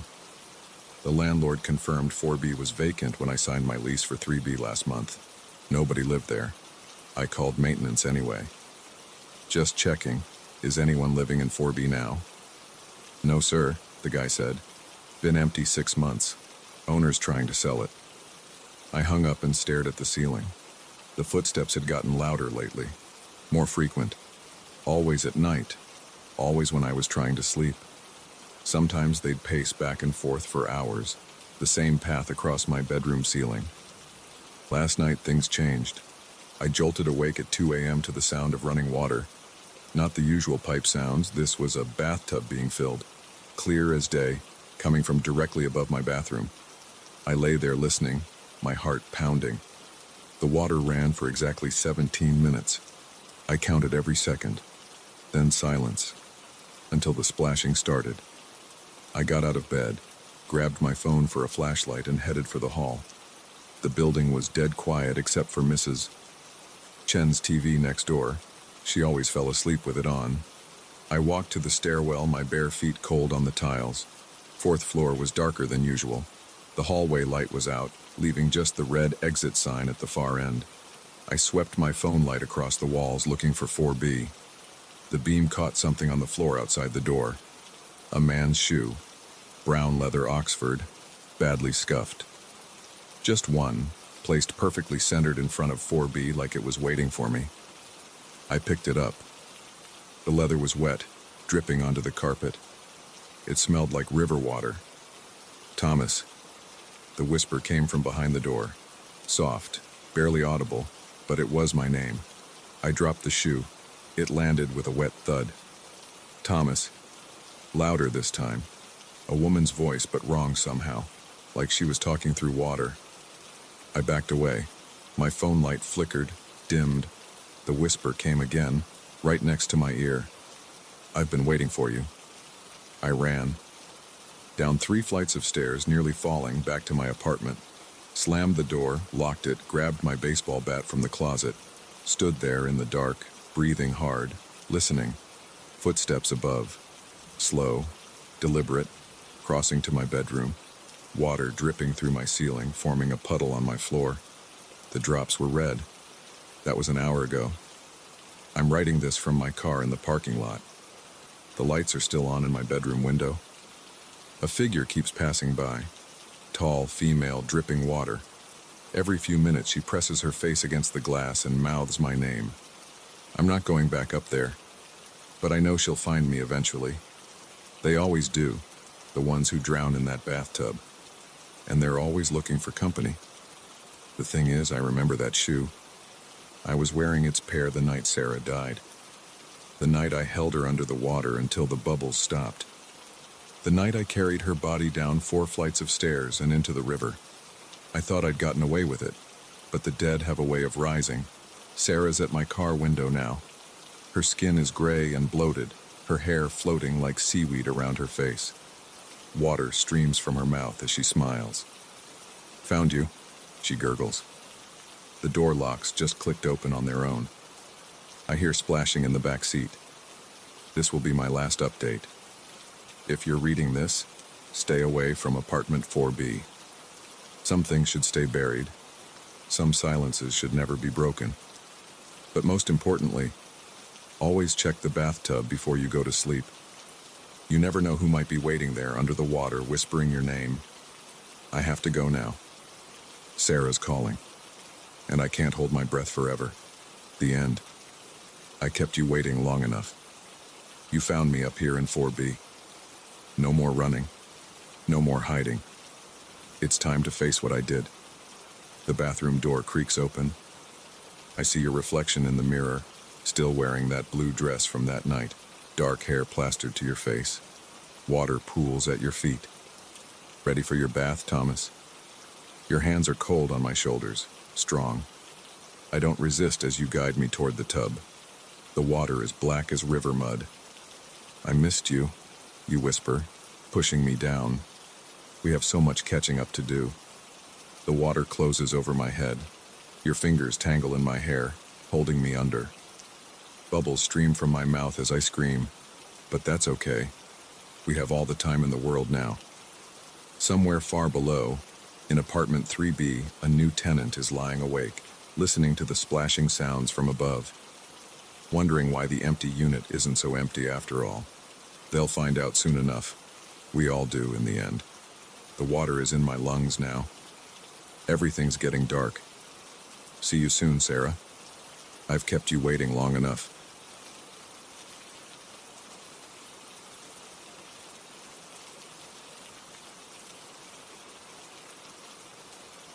The old camera sat in my hands, heavy and cold. I found it at Jimmy's Antiques on 23rd Street last Tuesday. $20. The price tag said, vintage Rolleiflex, as is. I didn't know if it worked, didn't care. Something about its scratched metal body and clouded viewfinder pulled me in. 3 days later, my hands shook as I spread the developed photos across my kitchen table. In every single one, there he stood. A man in a brown tweed suit and matching hat, maybe from the 1950s. Sometimes at the edge of the frame, sometimes dead center. The thing is, I shot these photos alone. I'm sure of it. Let me back up.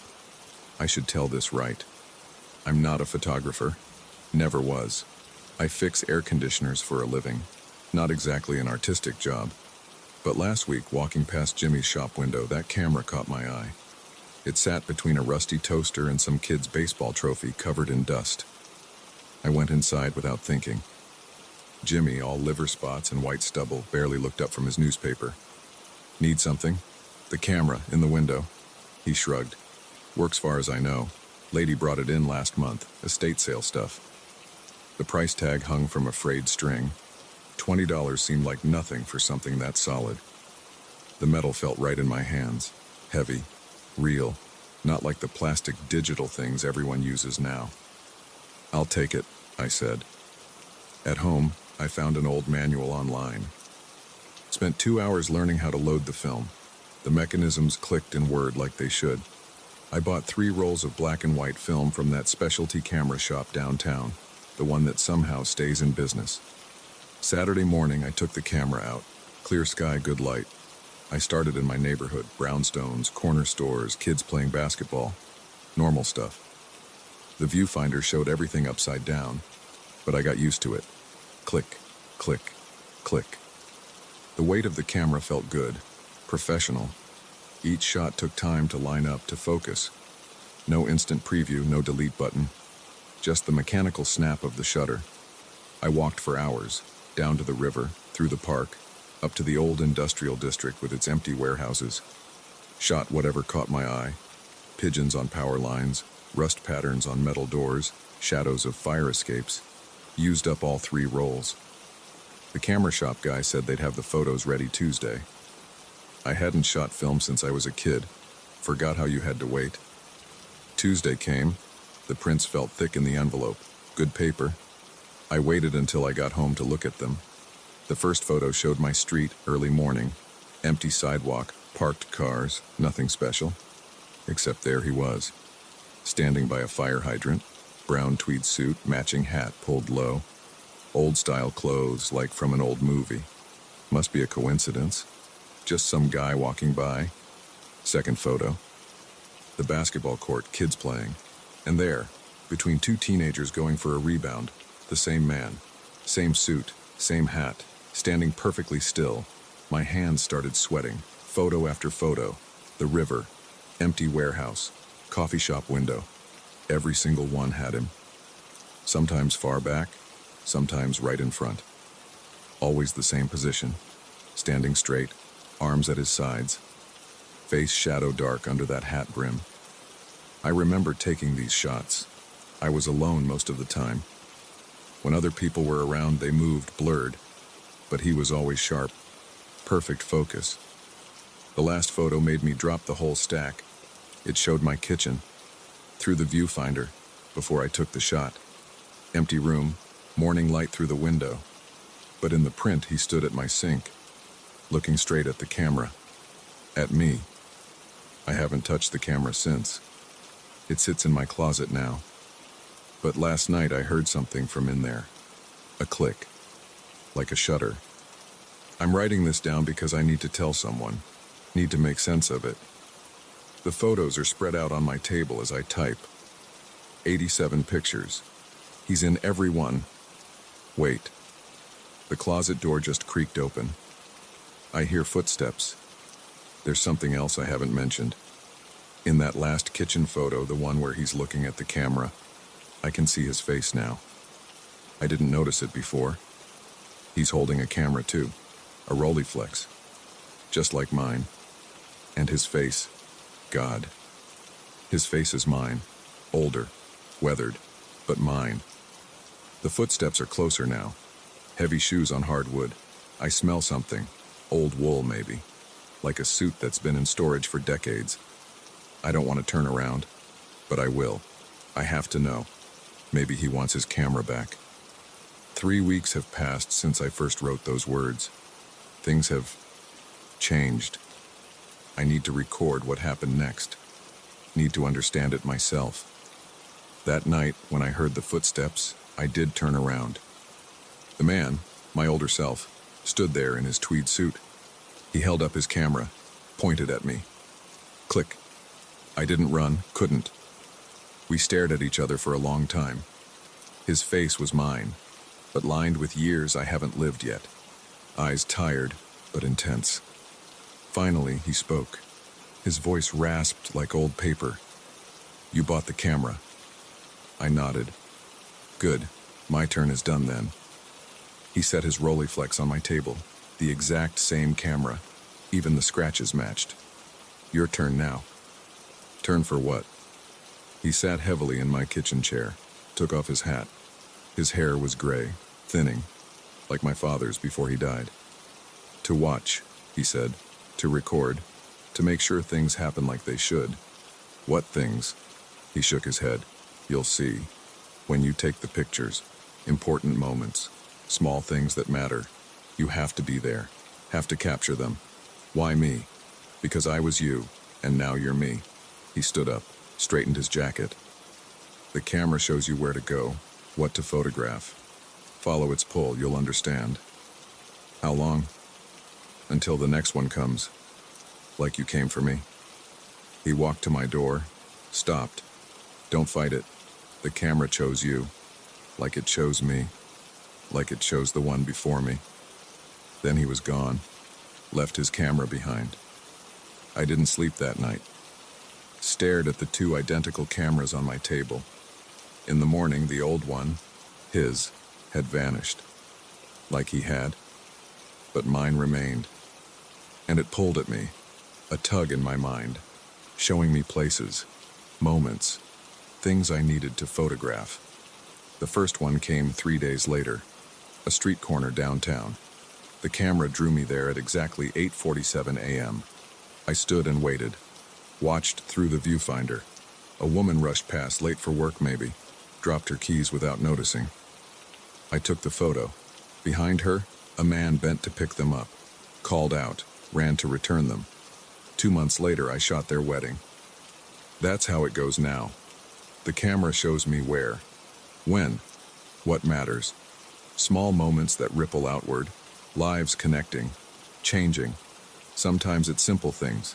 A child finding a lost dog, a stranger helping with dropped groceries.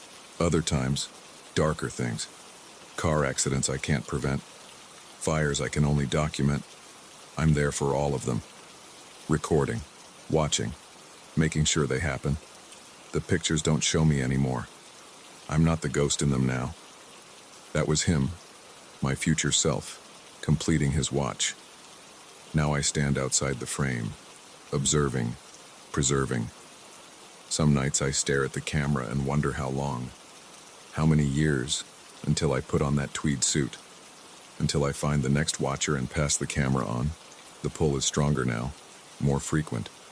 It wakes me at odd hours, shows me places across the city, moments I can't miss. I've stopped fixing air conditioners. Don't need money much anymore. The camera provides. Leads me to what I need. My hair is graying at the temples. Lines forming around my eyes. Time passes differently now, measured in photographs, not days. Sometimes I dream of him, my older self, standing in doorways, on street corners, watching me watch others, making sure I do my job. The camera sits beside me as I write this, heavy, cold, waiting. It's pulling again, showing me somewhere I need to be, someone whose moment needs recording. I have to go now, have to watch, have to preserve. After all, that's what the camera chose me for, like it chose him, like it will choose another. Click.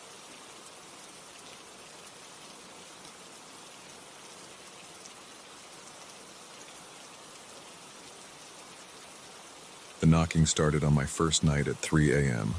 3 sharp raps against my door. I was awake, unpacking boxes. No one was there when I opened it. That was 2 weeks ago. Now I sit in my bed every night staring at the door, waiting. The knocking comes like clockwork. Always at 3 a.m., always 3 knocks, always no one there. I found this place through a Craigslist ad. Historic boarding house, furnished rooms, utilities included, $600 a month. The price was too good to pass up, especially in downtown Portland. The owner, Mr. Harris, met me out front. He was tall, maybe 70, with thick glasses and thinning gray hair. "You're looking at room 210, he said, leading me up creaky wooden stairs. It's been vacant for a few months. The room was basic but clean. Queen bed, dresser, desk, mini fridge. High ceilings, hardwood floors, one window overlooking the street. The bathroom down the hall was shared with 3 other tenants, but I rarely saw them. I moved in that weekend. The first few days were normal. I went to work at the coffee shop, came home, watched Netflix, slept. Then the knocking started. At first I thought it was another tenant, but no one was ever there. I started staying up, watching through the peephole. The hallway remained empty. The knocks came anyway. After a week, I asked Mr. Harris about it. Knocking. He adjusted his glasses. "What time did you say?" 3 a.m., every night. His face changed, just for a second. Then he smiled. "Old building. Pipes make noise sometimes." "These aren't pipes. They're knocks. On my door specifically." He was quiet for a moment. "Room 210 had a tenant before you. James Chen. Nice young man, worked in tech. He disappeared about 6 months ago." "Disappeared?" "Left without notice. His belongings were still there. Police investigated but found nothing. No family to contact." He paused. "They never found him." I went back to my room and Googled James Chen Portland missing. A few local news articles came up. 32-year-old software engineer, last seen leaving work on March 15th. Car found in the boarding house parking lot. No signs of foul play. Case went cold. That night, I lay in bed waiting. My phone showed 2:59 a.m. The air felt heavy. At exactly 3 knocks rang out. Loud, clear, deliberate. I jumped up and yanked the door open. Empty hallway. But the air was cold. Much colder than it should have been. I started sleeping less. Dark circles formed under my eyes. At work, I'd jump at every sudden noise. My manager asked if everything was okay. I said I was fine. The next week, I ran into one of my neighbors in the bathroom. Tom from 208. Early 20s, music student. "Hey, weird question," I said, trying to sound casual. "Do you ever hear knocking at night?" He looked confused. "Knocking? Yeah, around 3 a.m.? No, man, I sleep like a rock." He paused. "Oh, wait, you're in 210, right?" "Yeah." That was Chen's room, before he vanished. Tom lowered his voice. "People said he was acting weird before he disappeared, talking about noises. Not sleeping, then poof, gone." I went to the library and dug through newspaper archives, found more about Chen. Coworkers said he'd become paranoid in his final weeks. Complained about someone following him, knocking on his door at night. Police dismissed it as mental health issues. The knocking continued. Every night. Sometimes I'd sit with my back against the door, feeling it vibrate with each knock. Sometimes I'd stand at the peephole for hours. The hallway remained empty. One night I decided to film it. Set up my phone camera facing the door at 2:55 a.m. At 3 sour, the knocks came. I checked the footage immediately. The video showed nothing. No movement, no sound. But I heard it, I felt it. The knocks were real. I started keeping a detailed log. Day 15, 3 knocks. 3 a.m. exactly. Temperature drop noticeable. Day 16, 3 knocks. 3 a.m. Cold spot by door, lasted 10 minutes. Day 17, 3 knocks. 3 a.m. Thought I saw a shadow under door. Day 18, 3 knocks. 3 a.m. Definite shadow movement. On day 19, something changed. The knocks came at 3 a.m. as usual, but this time they were followed by a voice. Barely a whisper, but clear. "Let me in." I froze. My heart pounded. The voice came again. "Please, let me in." It sounded desperate, afraid, human. I put my hand on the doorknob. It was ice cold. My fingers wouldn't move. "Help me," the voice whispered. I stood there, hand on the knob, for what felt like hours. Eventually, the cold faded. The voice stopped. Morning came. I went to Mr. Harris's office as soon as it opened. "Someone was talking outside my door last night," I said, asking to be let in. He looked up from his desk. No one was in the hallway. I checked the security cameras every morning, then checked them. 3 a.m., room 210. He pulled up the footage. Empty hallway. No movement, no sound. "Look," he said, taking off his glasses. "Maybe this isn't the right place for you. I can refund your deposit." I shook my head. I need to know what happened to Chen. That afternoon, I went to Chen's workplace, modern tech company downtown. I told the receptionist I was a friend trying to help solve his disappearance. His former manager agreed to talk. James was one of our best engineers. Then he started changing, paranoid, jumpy. Said someone was stalking him. Did he mention knocking? At night? She looked surprised. Yes, he was obsessed with it. Said it started right after he moved into that boarding house. Always at the same time. "I am?" "Yeah, how did you know?" "I'm in his old room." She went pale. "Get out of there now." James told me something the day before he disappeared. Said he finally figured it out. The knocking, the voices. Said it wasn't someone trying to get in. "What do you mean?" He said it was someone trying to get out. I went back to the boarding house. Spent hours researching its history. Built in 1910. Dozens of owners. No major incidents reported. But then I found it. 1956 newspaper article. Man dies in boarding house fire. Room 210. Eugene Walsh, 45. Body never recovered. The knocking came again that night. 3 a.m. exactly. 3 knocks. Then the voice. "Let me out." My blood went cold. The voice was different now. Deeper. Older.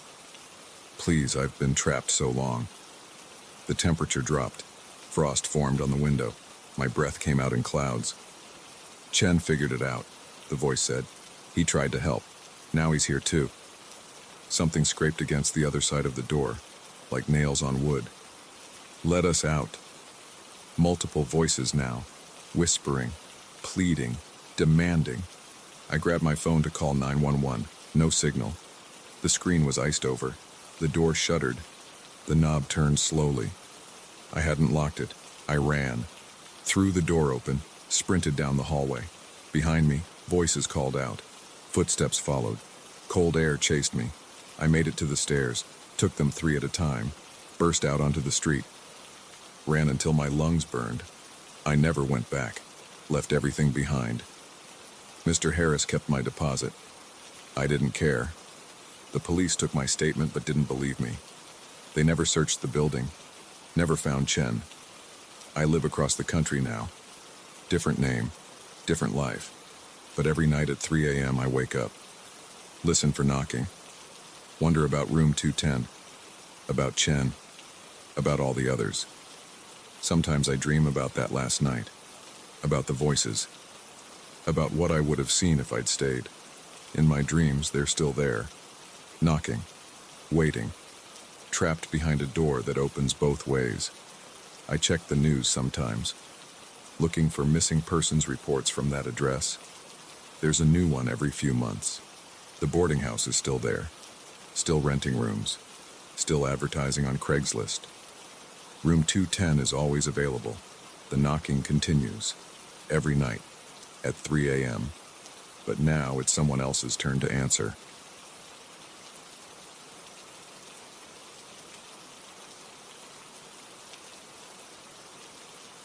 I'm done being quiet about what happened on Route 23.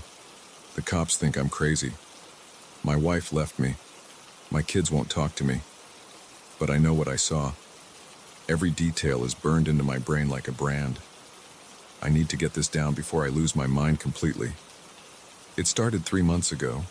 I'd taken the night shift supervisor job at the Amazon warehouse in Butler County. The pay was better, and nights meant less traffic on my hour-long commute. Route 23 was the fastest way home, a winding 2-lane road cutting through cornfields and patches of woods. During the day, you'd see tractors and pickup trucks. At 3 a.m., it was just me and the occasional semi. The first time I saw him was 2 weeks into the job. I'd settled into the routine by then, clock out at 2:30 a.m., grab coffee from the break room, and hit the road by 2:45. The drive was always the same, past the 24-hour gas station, 20 minutes of farmland. The old Fisher barn, then home. That night was clear and cold. Early October in Ohio means frost on the windshield, and your breath making clouds in the air. I had the heat on full blast, and was listening to some late-night talk radio show about conspiracy theories. The host was interviewing some guy who claimed he'd been abducted by aliens. I rounded the curve past Miller's farm when my headlights caught something at the edge of the road. A man, just walking. He wore dark clothes, maybe a coat or jacket, something long. He was moving slowly along the shoulder, head down. I didn't think much of it at first. People break down sometimes, even at that hour. But something made me slow down as I passed him. Maybe it was the way he was walking, stiff, mechanical. Or maybe it was because he didn't look up or react to my headlights at all. I watched him in my rear-view mirror until he disappeared in the darkness. By the time I got home, I'd forgotten about it. The next night was the same route, same time. And there he was again. Same spot, same slow walk, same dark clothes. This time, I really noticed him. He was tall, maybe 6'2", or 6'3". The coat was black and went down past his knees. His head was bowed so low I couldn't see his face. His arms hung straight down at his sides, not swinging naturally like someone walking normally. I slowed down more this time. The radio cut to static as I passed him. The temperature in my car dropped so fast the windows fogged up.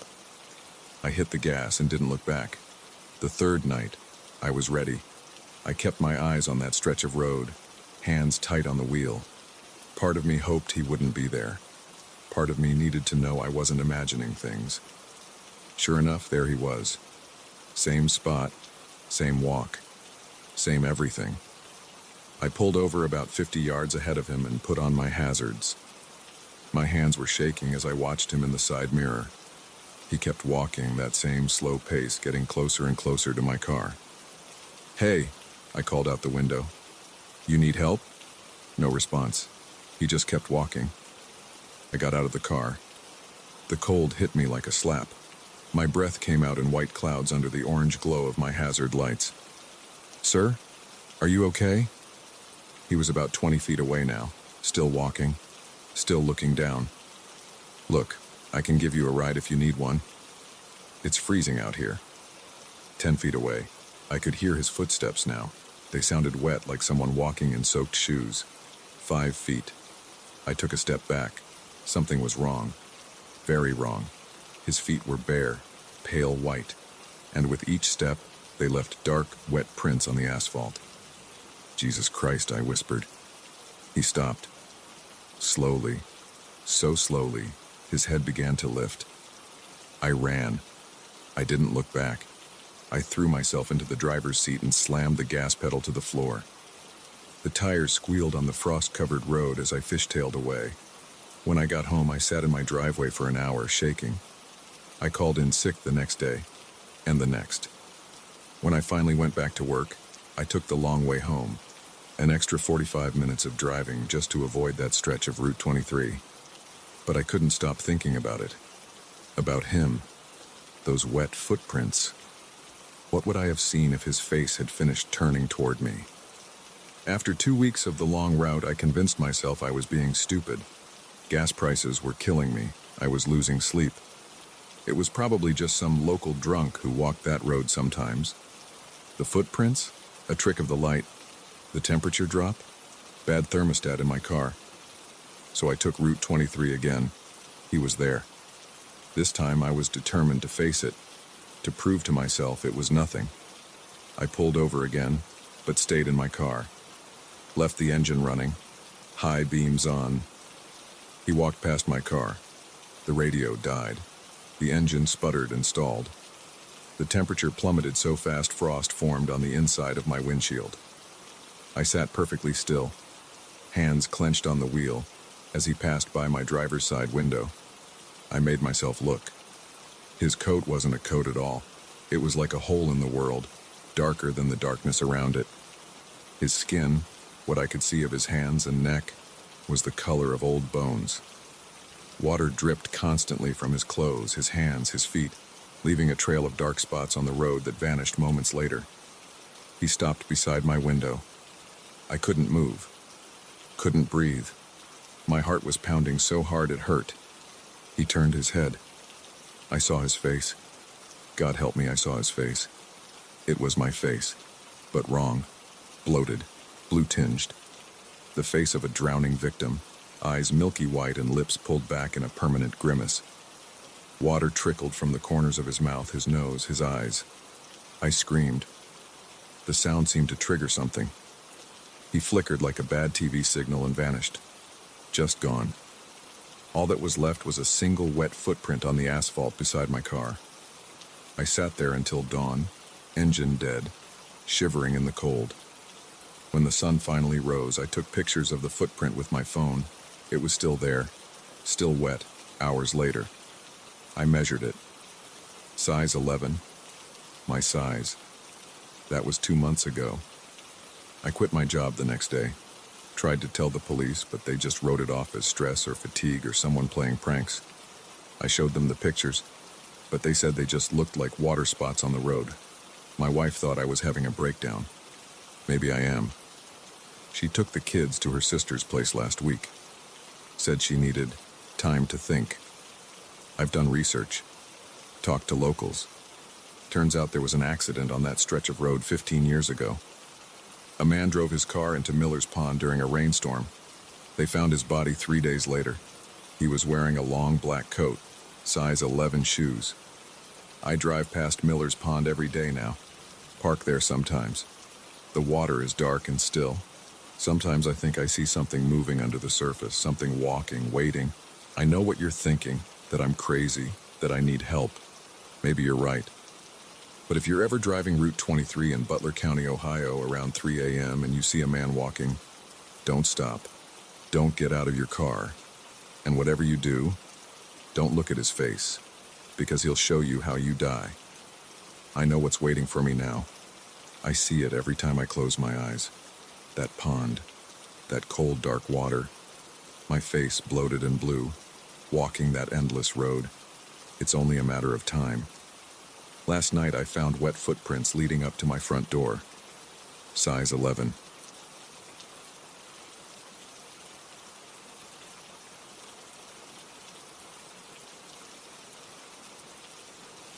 I wish I'd never helped Mike clean out that antique store.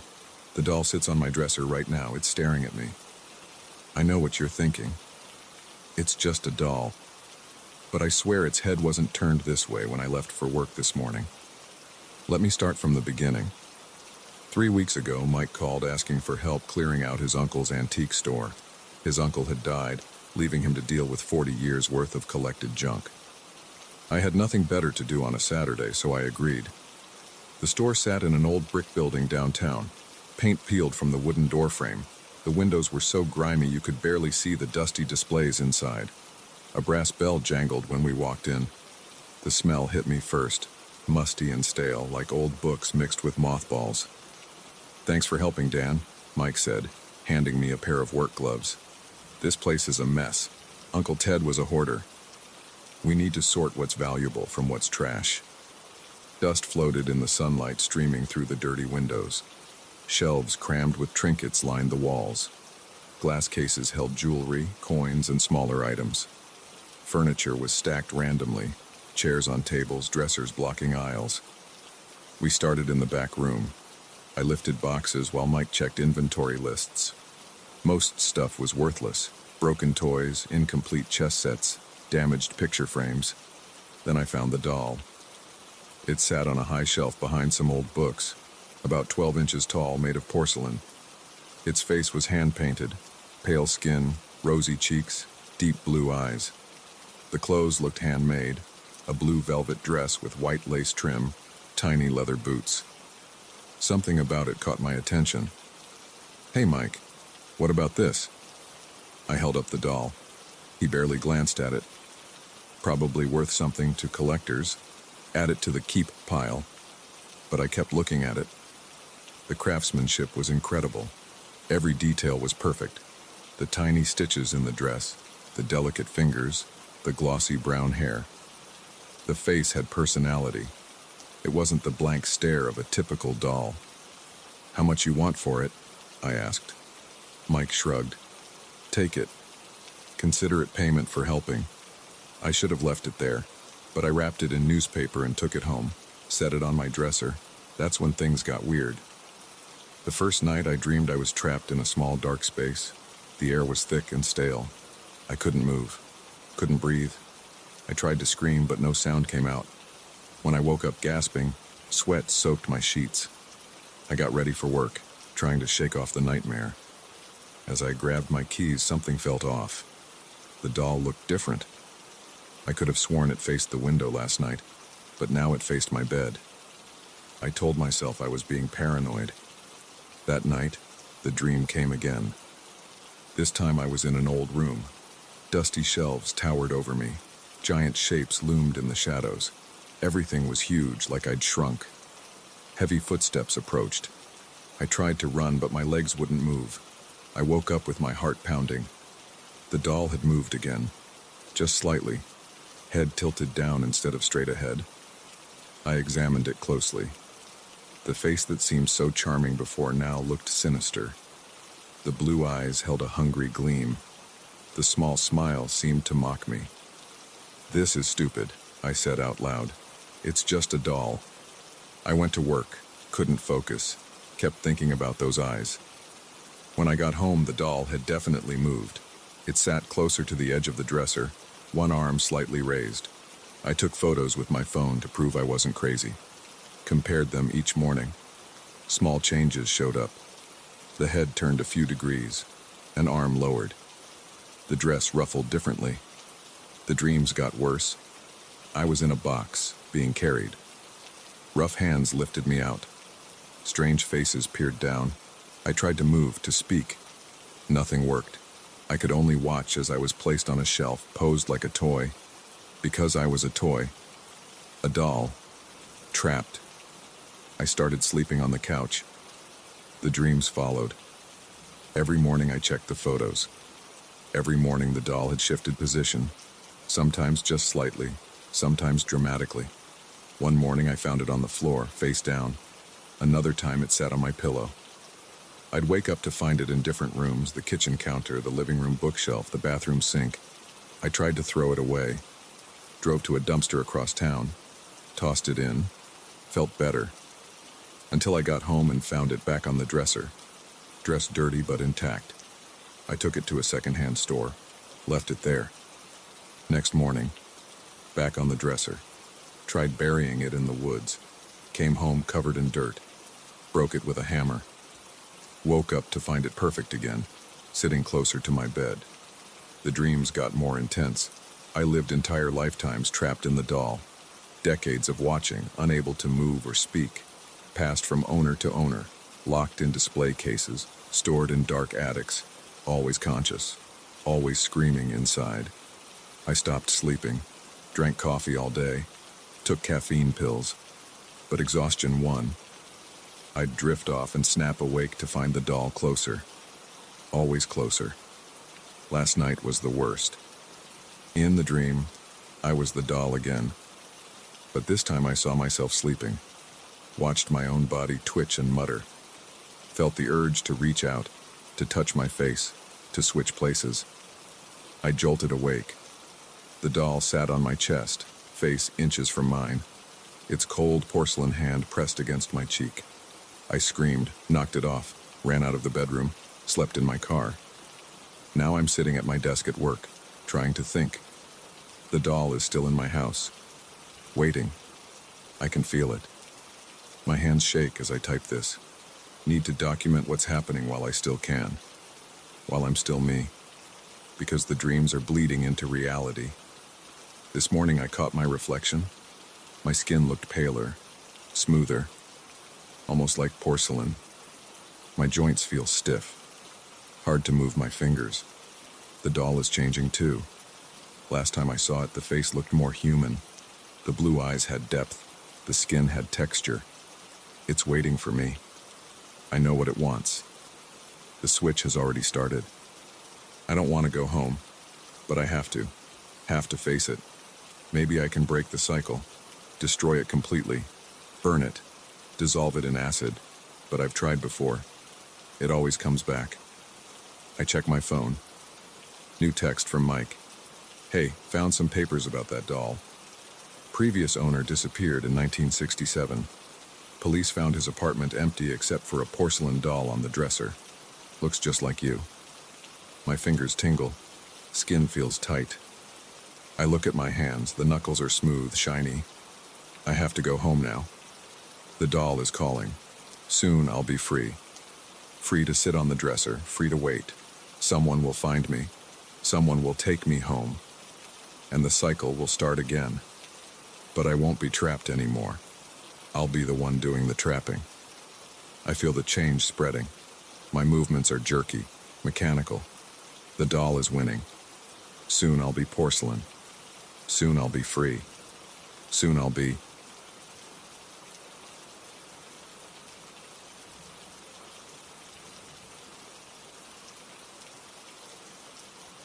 The first laugh came at 2:47 a.m. I know because I checked my phone the moment I heard it. A high-pitched giggle, crystal clear, from the basement below my bedroom. My new house, my new basement, my locked basement. I live alone. But let me back up. This started 6 hours earlier, when I was organizing the basement storage room I'd been putting off since moving in 3 weeks ago. The previous owners left behind some junk, and my realtor said I could trash it all. Standard stuff. Old paint cans, broken garden tools, a rusty bike frame. I hauled most of it to the curb that afternoon. Then I found the box. It was shoved behind a stack of moldy cardboard, a plain brown shoebox with no markings, the kind you'd get from a department store. When I picked it up, something shifted inside. The lid was sealed with yellowed masking tape that crumbled when I pulled it. Photos. Dozens of them. All black and white, or that faded sepia color old pictures get. They showed a family. Mom, dad, 3 kids. The edges were rough, like someone had torn them out of albums. Some had dates scribbled on the back in faded blue ink. 1963, 1964, 1965. The first photo showed them all posed on front steps. Their front steps. These front steps. My front steps. The dad wore thick glasses and a crew cut. The mom had one of those fancy 60s hairdos with the flipped ends. The kids, 2 boys and a girl, wore Sunday clothes and forced smiles. I flipped through more. Birthday parties, Christmas mornings, summer backyard barbecues, normal family stuff. But something felt off. In every single photo, they stood in exactly the same positions. Dad on the left, mom on the right, kids in size order in the middle. Even in casual shots, even when they were obviously doing different things, they maintained those exact positions and their expressions. The more I looked, the more wrong they seemed. Those weren't just forced photo smiles. Their faces were frozen, stiff, like taxidermy animals posed to look alive. The last photo was different. They stood in the basement, this basement, in their usual positions. But the image was blurry, like whoever took it was shaking. And their faces were just smears of white, like someone had taken an eraser to them. I checked the back. No date. Just 5 words in different handwriting. Don't let them hear you. I should have thrown the box away, should have burned it. Instead, I put it back exactly where I found it and finished cleaning. By 8 p.m., the basement looked decent. I locked up, ordered pizza, watched some Netflix. Normal night.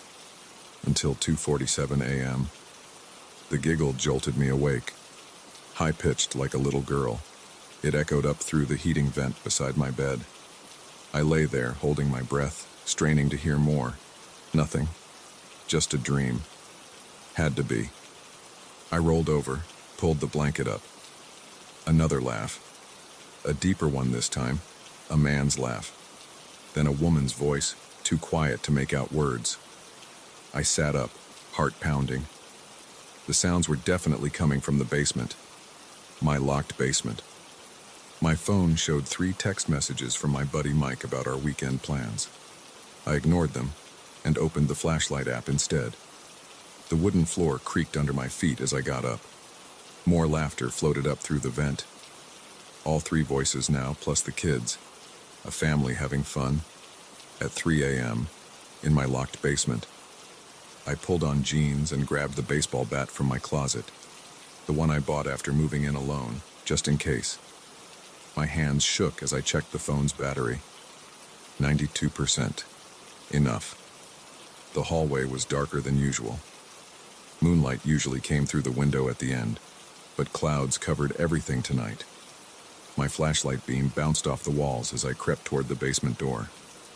The laughter got louder with each step. I could hear words now. Show it again, Daddy. One more time. Everybody ready? Normal words. Happy words.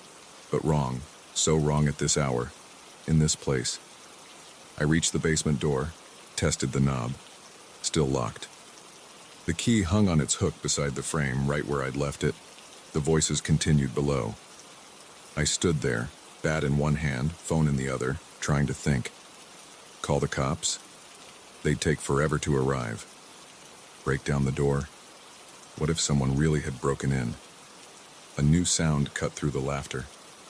Music, tinny and distant, like from an old record player. I recognized the tune. Happy birthday. My mouth went dry. One of the photos had shown a birthday party.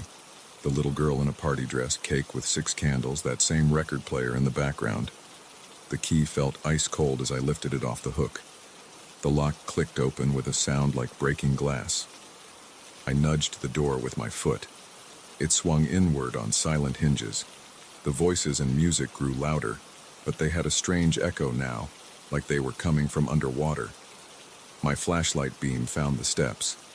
Solid wood, each one a potential creaking betrayal. I tested the first with my toe. Silent. Step by step I descended. The temperature dropped with each foot lower. By the 3rd step, I could see my breath. The voices seemed to come from everywhere now. The family talked and laughed, the record player crackled, but I couldn't pin down the source. The sound bounced off the concrete walls, disorienting me. Halfway down, my phone flickered. The battery had been at 92%. Now it showed 17%. As I watched, it dropped to 16%, then 15%. I reached the bottom step. The basement stretched out before me, shapes looming in the dimming flashlight beam. Old shelves, boxes, the water heater's hulking shadow. 14% battery. The shoebox sat exactly where I'd left it, on a shelf near the far wall. But something was different. The lid was off. 13%. The music warped, slowing down like a dying record player, the voices distorted with it, dropping to impossible registers. They didn't sound happy anymore. 12%. Movement caught my eye. A shadow darker than the rest, person-shaped, slid behind the water heater. 11%. Another shadow, smaller, darted between boxes. 10%. The temperature plummeted. Frost crackled across the concrete floor, spreading from where I stood. 9%. My flashlight dimmed further, barely piercing the darkness now. The shadows moved faster, circling, drawing closer. 8%. A child's laugh, right behind me. I spun around. Nothing. 7%. Show it again, Daddy. The voice came from everywhere and nowhere. 6%. The shoebox fell. Photos scattered across the frost-covered floor. 5%. They were different now. In every image, the family stared directly at the camera. At me, 4%. Their faces weren't blank anymore. Their mouths stretched too wide, filled with too many teeth. 3%. My flashlight caught a reflection in the corner. 5 pairs of eyes, glowing like animals in the dark. 2%. They stood in their usual positions. Dad left, Mom right, kids in the middle, just like the photos. 1%. Don't let them hear you. My phone died. The darkness rushed in, cold air wrapped around me like hands, and they began to move. I don't remember running up the stairs. Don't remember slamming the door, turning the key, sliding down the wall with my heart trying to punch through my ribs. I sat there until dawn seeped through the windows, until birds started chirping and cars began passing outside. Normal sounds, day sounds. When I finally stood on shaking legs, I saw frost under the door. It melted as I watched, leaving 5 puddles. 2 large, 3 small. I called a realtor that morning. The house is on the market now. I sleep at a hotel, coming back only to show the place to potential buyers. Nice family looked at it yesterday. Parents, 3 kids. They loved the basement storage space. Said it was perfect for their needs. I tried to warn them.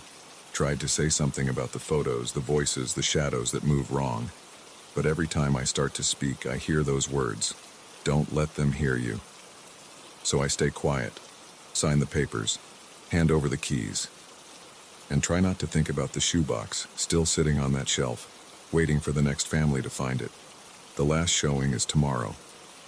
After that, it's not my problem anymore. Let the new owners deal with what lives in their basement. Just remember, if you're ever organizing a new storage space and find an old box of photos, leave it where it is. Don't look too closely at the faces. Don't read what's written on the back. And if you hear laughter in the night, keep your door locked. Some basements are better left alone.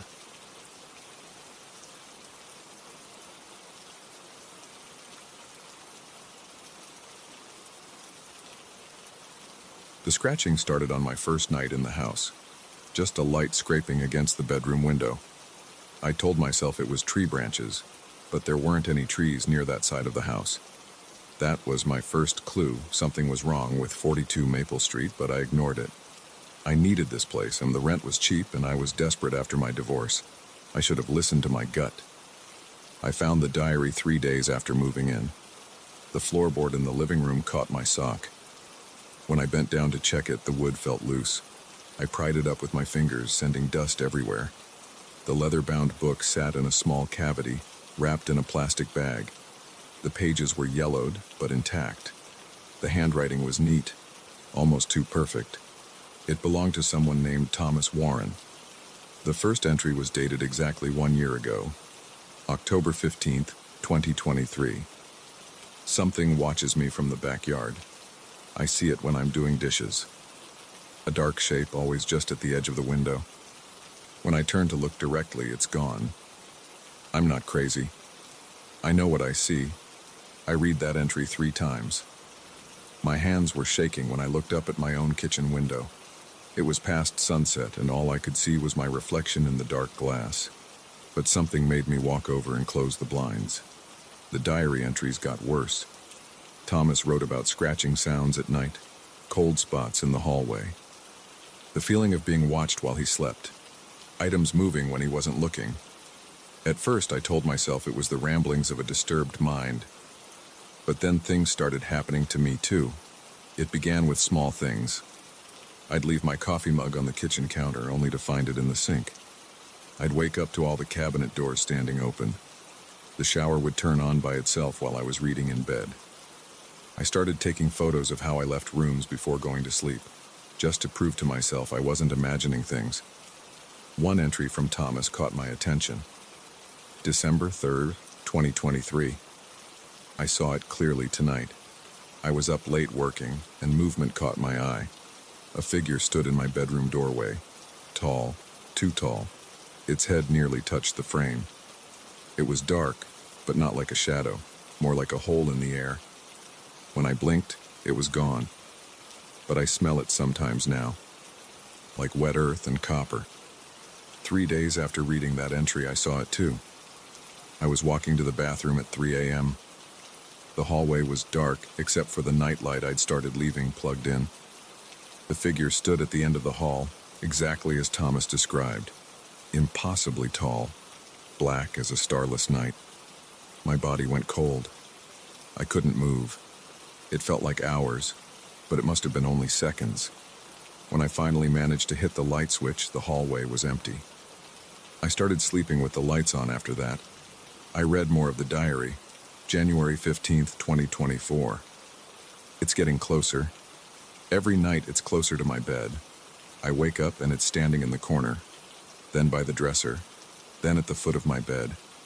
I can feel it watching, waiting. The real estate agent won't return my calls. I found out the previous tenant disappeared, just stopped showing up to work one day, left everything behind. I should leave, but something keeps me here. Like it's holding me somehow. My hands were sweating as I read, because I'd been experiencing the same progression. Each night, the figure appeared closer to where I slept. I started propping a chair against my bedroom door, but it didn't matter. It got in anyway. I researched the house's history. Thomas Warren had vanished 4 months ago. The police report said he left his car in the driveway, his wallet on the kitchen counter. No signs of struggle. No body ever found. Before him, another tenant disappeared in 2022, and another in 2019. The real estate company had been sued twice, but claimed no knowledge of any issues with the property. The diary's final entry was dated March 23rd, 2024. It's standing over me as I write this. I can feel its cold breath.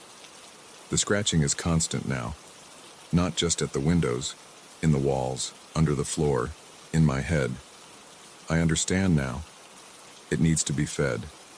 The house needs to be fed. That's why they chose me. That's why they'll choose someone else after. If you're reading this, get out. Get out before the entry ended there. A long ink line trailed off the page, like his hand had been dragged away. I started planning my escape that night. I packed a bag, made arrangements to stay with my brother. But something always stopped me from leaving. I'd reach for my car keys and suddenly feel dizzy. Try to walk out the front door, only to find myself back in the bedroom with no memory of turning around. The house didn't want me to leave. The scratching got louder. Not just at night now, all day, every day. I could hear it in the walls while I showered, in the ceiling while I ate, under the floor while I paced. Sometimes it sounded like whispers, sometimes like laughter. I started losing time. I'd look at the clock and it would be 2 p.m., then suddenly it would be midnight.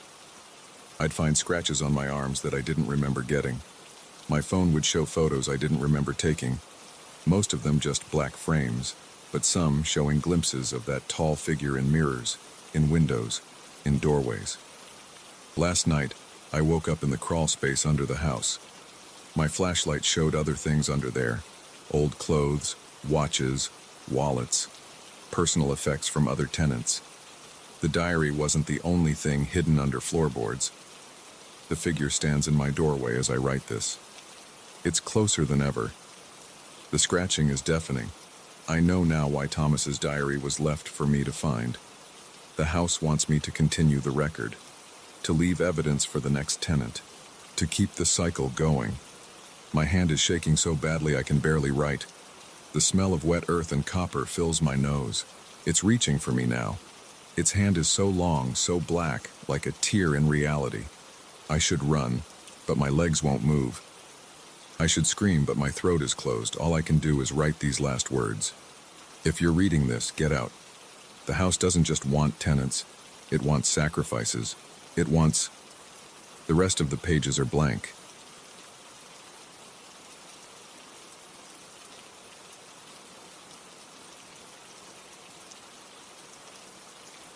The black Chevrolet started following me 3 weeks ago. Same car, same time, same stretch of road between my office and home. At first, I thought it was just another commuter with a similar schedule. But no one takes the exact same route, at the exact same distance every single day. And no one disappears into thin air at the same curve night after night. I work late at the accounting firm downtown. The drive home takes 40 minutes on good days, closer to an hour when traffic's bad. Most people are already home by the time I leave the office parking garage at 8 p.m. The streets are quieter then, emptier. You notice things more when there are fewer cars around. The first time I spotted the Chevy, I barely registered it. Just another set of headlights in my rearview mirror as I merged onto Highland Avenue. But something made me look twice. Maybe it was how the car kept pace with mine, maintaining the same precise distance no matter how I varied my speed. 3 car lengths back, no more, no less. The driver stayed in shadow, impossible to make out through the tinted windows. The car itself was unremarkable. An older model Impala, black paint slightly faded, no distinguishing features except a small dent in the rear bumper. But something about it felt wrong. The way it moved, maybe. Too smooth, too controlled. Like it was gliding rather than driving. That first night I watched it follow me all the way to Oakwood Curve, that sharp bend in the road just before my neighborhood. The Chevy was there one moment, headlights steady in my mirror. Then I rounded the curve, and when I looked again, the road behind me was empty. I figured I must have missed seeing it turn off somewhere. There are a few side streets along that stretch, but the next night the same thing happened. And the next. And the next. Always the same car, always disappearing at the same spot. I started taking different routes home. Surface streets instead of the highway, random turns, doubling back. The Chevy always found me within minutes of leaving the office. Always kept that same distance. Always vanished at Oakwood Curve. I began documenting everything. Date, time, route taken. I noted the weather, traffic conditions, any possible places the car could turn off. Nothing explained how it could disappear so completely, so quickly, night after night. The lack of sleep started getting to me. I'd lie awake for hours, replaying each encounter in my mind, searching for some detail I might have missed. Dark circles formed under my eyes. My hands shook slightly when I gripped the steering wheel. Coworkers asked if I was feeling okay. I stopped answering my phone when my mother called, not trusting myself to hide the strain in my voice. Tonight that changes. I've mapped out every inch of Oakwood Curve. There are no side streets, no driveways, nowhere for a car to go. The shoulder is too narrow for parking. The guardrail runs unbroken along the outer edge. Whatever happens when that Chevy reaches the curve, I'm going to find out. I left work at the usual time, hands sweating as I pulled out of the garage. The Chevy appeared right on schedule, sliding into position behind me. My heart pounded against my ribs as I drove, checking the mirror every few seconds to make sure it was still there. When I reached Oakwood Curve, instead of continuing through, I pulled onto the narrow shoulder. Gravel crunched under my tires as I brought the car to a stop. The Chevy's headlights filled my mirror, steady and bright. I took a deep breath, grabbed the flashlight from my glove compartment, and stepped out into the cool night air. The Chevy's engine idled, a low rumble in the darkness. I waited for the driver's door to open, for someone to step out and explain what the hell was going on. Nothing happened. The car just sat there, headlights boring into me. My legs felt unsteady as I walked toward it. The beam of my flashlight revealed the familiar dented bumper, the faded paint. But something was different. The windows weren't just tinted. They were completely black, like holes cut in reality. No reflection, no hint of movement inside. I stopped a few feet from the driver's side door. Sweat trickled down my back despite the chill. "Who are you?" My voice came out hoarse. "What do you want?" No response, just the steady idle of the engine. I reached for the door handle. My fingers touched cold metal. I started to pull. The engine revved suddenly, startling me backward. The Chevy's tires spun, kicking up gravel. Before I could react, it shot forward, passing my parked car and racing toward the curve. I sprinted back to my car, fumbling with the keys. By the time I got the engine started, the Chevy's taillights were disappearing around the bend. I accelerated hard, taking the curve faster than I should have. My tires squealed in protest. The road ahead was empty. I slammed on the brakes, breathing hard. It was impossible. I'd seen the car go this way seconds ago. There was nowhere it could have gone. I jumped out, sweeping my flashlight across the pavement, the guardrail, the dense trees beyond. Nothing. That's when I noticed the smell. Burning rubber, yes, from my tires, but something else too. A sharp, metallic odor that made my nose sting. The air felt wrong somehow, heavy and static charged, like just before a thunderstorm. My flashlight beam caught something on the road. Dark streaks that could have been tire marks, but they didn't look quite right. They started abruptly in the middle of the curve and ended just as suddenly about 20 feet later. I knelt down to examine them closer. The marks weren't black like normal tire rubber. They had an oily rainbow sheen like a gasoline puddle in the sun.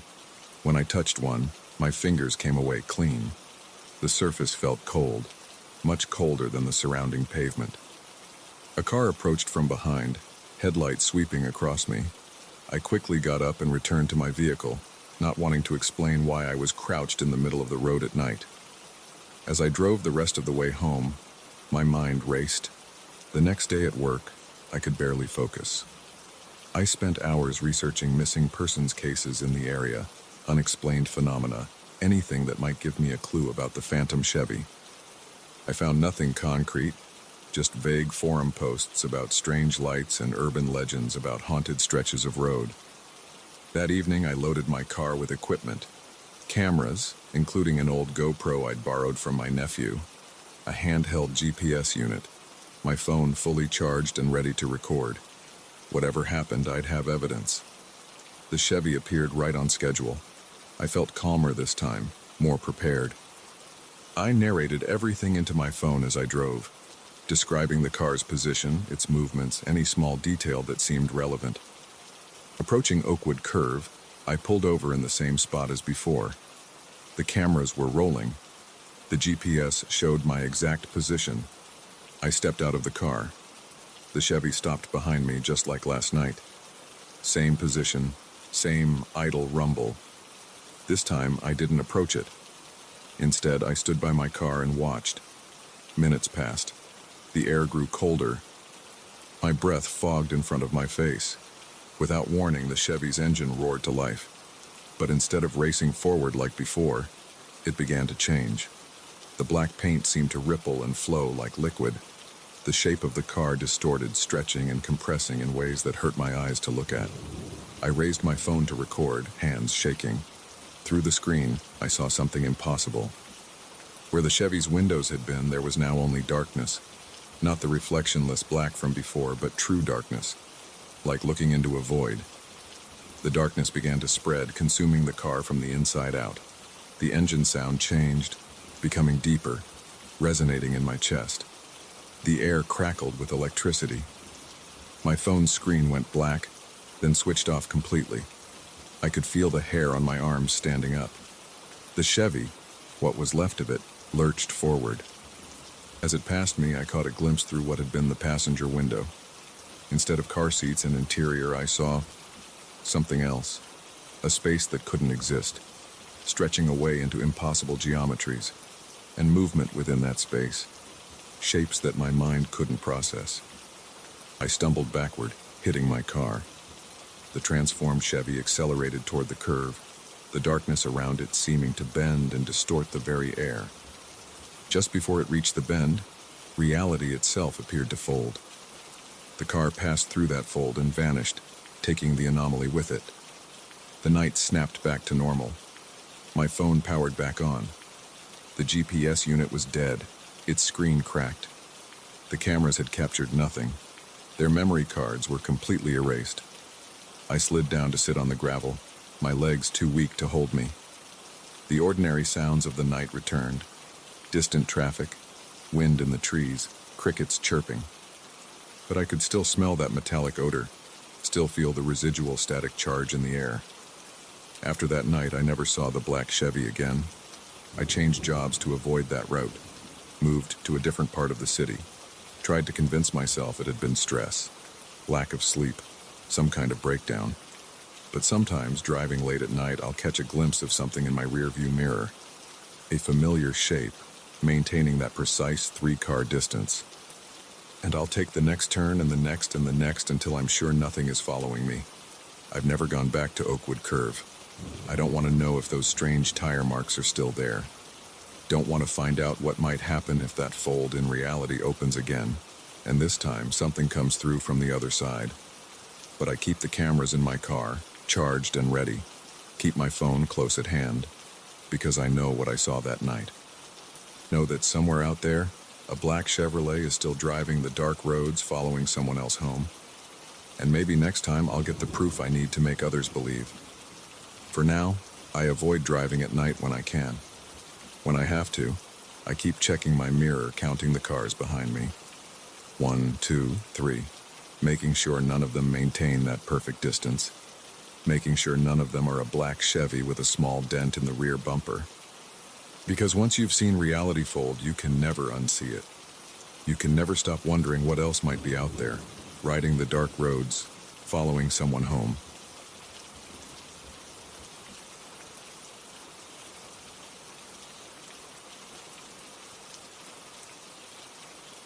I shouldn't have bought that damn book. That's what I keep telling myself as I sit here in my dark kitchen at 3 a.m., staring at the word death scratched into my wooden table. I didn't write it. I live alone. But I know exactly where it came from. That leather-bound book I picked up last Tuesday at Morgan's Rare Books. It started with a lunch break and too much time to kill. I work as an accountant downtown, and after wolfing down my sandwich, I had 40 minutes before my next meeting. Morgan's was just around the corner. I'd passed it 100 times but never went in. The bell above the door jingled when I walked in. Dust floated in the sunlight coming through the dirty windows. The place smelled like old paper and leather. Shelves stretched from floor to ceiling, packed with used books of every size. A fat orange cat slept on the counter next to an ancient cash register. "Can I help you?" The voice came from behind a stack of books. A tiny old woman emerged, her gray hair in a messy bun. Her name tag read, "Margaret." "Just browsing," I said. She nodded and went back to sorting books. I wandered the aisles, running my fingers along the spines. Most were ordinary paperbacks, but in the back corner I found the rare book section. Glass cases held first editions and leather-bound volumes. One book caught my eye. It sat alone on the bottom shelf, no case around it. The binding was dark brown leather, cracked with age. No title on the spine. I picked it up. The cover was blank too, just smooth leather. It felt warm in my hands, like it had been sitting in sunlight, but this corner was dark. I opened it. The pages were yellowed but intact. Handwritten text filled each page in neat black ink, some kind of journal or diary. But scattered throughout were notes in red ink, cramped writing in the margins and between lines. Words and phrases circled or underlined in that same red ink. Interesting choice. Margaret stood behind me. I jumped. "What is it?" I asked. "Personal journal from the 1800s. Previous owner made quite a few annotations." She adjusted her glasses. $50. It was more than I'd planned to spend, but something about the book pulled at me. I handed over my credit card. Back at my office, I slipped the book into my briefcase. That night at home, I settled into my reading chair and opened it again. The black ink told a mundane story, daily life in 1860s Boston, but the red notes were strange. Single words circled. Shadow. Watching. Beneath. Follow. Fragments of sentences. They come at night and don't look too long. I read for hours. My eyes grew heavy around midnight. I put the book on my nightstand and went to sleep. The next morning I found the first word. Shadow, written in chalk on my bathroom mirror. The handwriting matched the red notes exactly. I wiped it off with a tissue. My hand shook. I told myself I must have written it myself. Maybe I was sleepwalking, but I didn't own any chalk. At work, I couldn't focus. I kept thinking about the book, the red notes, that word on my mirror. When I got home, I found another one. Watching carved into the wood of my front door. On the inside, I ran my fingers over the letters. They were deep, like someone had taken a knife to the wood. But I hadn't heard anything. No one had broken in. All my locks were still secure. That night I pulled the book out again. I studied the red notes more carefully. They seemed random at first, but patterns emerged. The same words repeated. They appeared in clusters, like the writer was building to something. I fell asleep reading again. Woke up at 2 a.m. to get water. In my kitchen, scratched into the table. Beneath, my heart pounded. The scratches were fresh, the wood still light-colored where it had been carved. The house was silent. I checked every room, every closet, under every bed. Nothing. I didn't sleep the rest of that night. Sat in my living room with all the lights on, jumping at every creak and settling sound the house made. When dawn came, I called in sick to work. I spent the morning going through the book page by page. The black ink journal entries grew darker as they went on. The writer described strange sounds in his house, objects moving on their own, words appearing in impossible places. The red notes got more frantic too, whole passages underlined. They're coming through. The words are their way in. Once you see them, they see you. Around noon, my phone buzzed. Text from an unknown number. Follow. I blocked the number. 10 seconds later, another text. Different number. Follow. I turned my phone off, grabbed my laptop to research the book. But my screen showed only one word, over and over, filling the display. Follow, follow, follow, follow. I slammed the laptop shut. My hands wouldn't stop shaking. In the kitchen, I poured a shot of whiskey, drank it fast, poured another. The alcohol helped steady my nerves. I had to get rid of the book. I grabbed it off the coffee table, got in my car, and drove back to Morgan's. The store was dark. Sign in the window. Closed for renovations. Through the dusty glass, I saw empty shelves. No books, no cat, no sign of Margaret. I asked the coffee shop next door how long Morgan's had been closed. Morgan's? The barista looked confused. That space has been empty for years. Old bookstore went out of business in the 90s. I drove home fast, hands tight on the wheel. The book sat in my passenger seat. At red lights, I could swear I saw the leather binding pulse, like something breathing. Back home, I tried burning it in my fireplace. The flames wouldn't catch. The pages wouldn't even scorch. I tried ripping it apart. The leather and paper felt like steel. That night, the words were everywhere. Shadow, in toothpaste on my bathroom counter. Watching in coffee grounds scattered across my kitchen floor. Beneath spelled out in my own shirts, pulled from their hangers and arranged on my bedroom floor. I sat in my reading chair, holding the book. The red notes seemed to move on the page, shifting when I wasn't looking directly at them. New ones appeared as I watched. We're here now. You let us in. No way back. Something scratched inside my walls. Footsteps crossed my ceiling. Shadows moved in my peripheral vision. I haven't slept in 3 days. The words keep coming. They're on every surface now. My skin itches where they've started appearing there too, rising like welts. The book sits open on my coffee table. I can't close it anymore. The pages turn on their own. The red notes are writing themselves, spreading across every empty space. I hear them whispering at night, voices speaking the words written in red. They're getting closer. The shadows in the corners are solid now, watching me with eyes I can almost see. I'm writing this as a warning. Don't browse in strange bookstores. Don't buy unmarked books. Don't read notes written in red ink. They're coming up the stairs now. The shadows are stretching toward me. The red words crawl across my screen as I type. Found you. My front door just opened. I hear footsteps in the hall, but they don't sound human. The shadows have eyes. They're here. They're...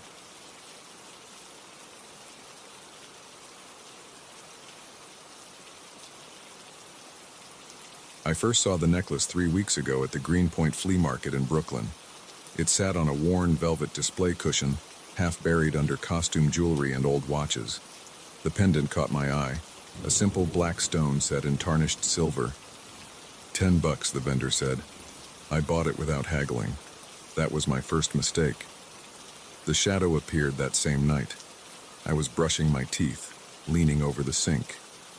When I looked up, I saw it in the bathroom mirror, a dark shape standing behind my right shoulder. I spun around.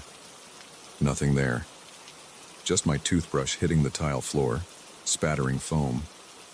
I blamed it on being tired. Working 60 hours a week at the accounting firm does that to you. Makes you see things. But the next morning, waiting for the subway at Union Square, I saw it again. A human-shaped darkness at the edge of my vision. When I turned my head, it vanished. By the third day, the shadow was everywhere. In store windows, car mirrors, the reflective doors of my office building. Always in the same spot, just behind my right shoulder, slightly taller than me. Never fully visible, but unmistakably there. I stopped looking in mirrors, covered the one in my bathroom with a sheet, but the shadow found other ways to show itself. In the chrome of the coffee maker, the black screen of my turned-off TV, the window of the Thai place where I get lunch. My co-worker started noticing something was wrong. "You feeling okay, Mike?" Sarah from Accounts Payable asked. "You look like you haven't slept in days." She was right. I hadn't. Every time I closed my eyes, I felt it there. Watching, waiting. The necklace hung heavy around my neck. I tried taking it off the first week, but my hands shook so bad I couldn't work the clasp. Last night, things got worse. I was walking home from the subway, past the construction site on Bedford Avenue. The streetlights cast multiple shadows on the plywood barrier. All of them mine, stretching and distorting. Except one. One shadow stayed perfectly still, even when I moved.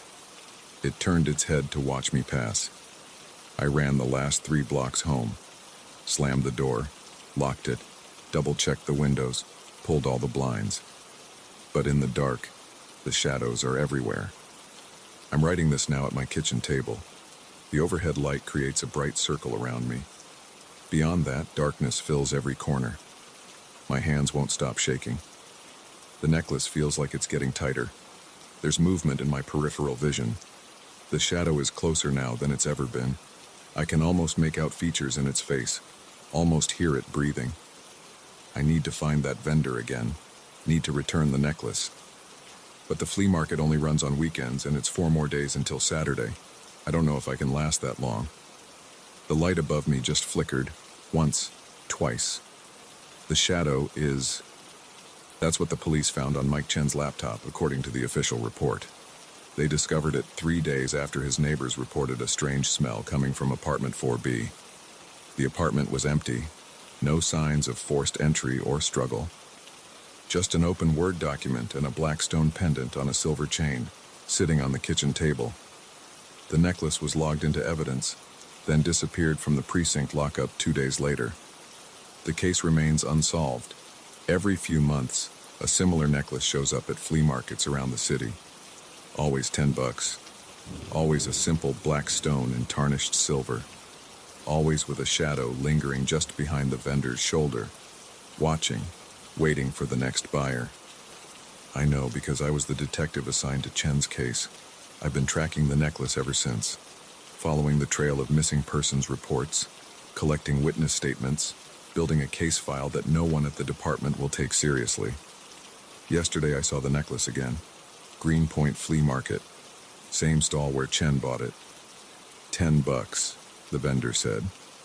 I almost bought it, almost reached for my wallet. But then I saw the shadow behind him shift slightly and I walked away. Someone else will buy it. They always do. And the cycle will continue. But it won't be me. I've seen too many case files. Read too many final messages like Chen's. Some mysteries are better left unsolved. Some shadows are better left unwatched. Just remember, if you're ever at a flea market and you see a black stone pendant on a silver chain, walk away. Don't look back. And whatever you do, don't look over your right shoulder, because by then it's already too late. The shadow has chosen you, and it never lets go.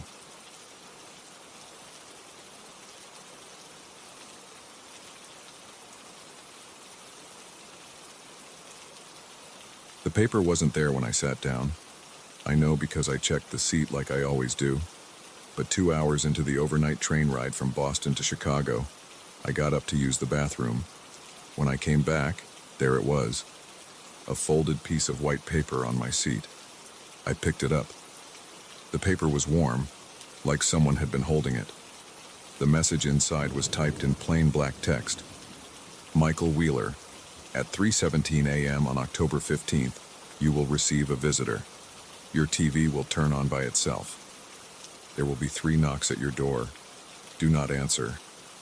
Today was October 12th. My hands started shaking. Nobody on this train should know my name. I'm not even supposed to be on this train. I only bought the ticket an hour before departure when my flight got canceled. I looked around the half-empty car. Most passengers were sleeping. An old woman knitted a few rows ahead. A businessman typed on his laptop across the aisle. Nobody was watching me. I crumpled the note and shoved it in my pocket. Probably just some stupid prank. But my heart wouldn't slow down. The rest of the trip passed in a blur of paranoia. I kept looking over my shoulder, studying faces, trying to catch someone watching me. Nobody ever was. I got off in Chicago at 6 a.m., grabbed my suitcase, and took a Uber straight home. By that afternoon, I'd almost convinced myself to forget about it. I had work to focus on anyway. Endless Zoom calls and emails that kept me distracted, but every few hours my hand would drift to my jacket pocket, touching the crumpled paper still there. That night, I pulled it out and smoothed it on my kitchen counter. The words hadn't changed. 3 more days until October 15th.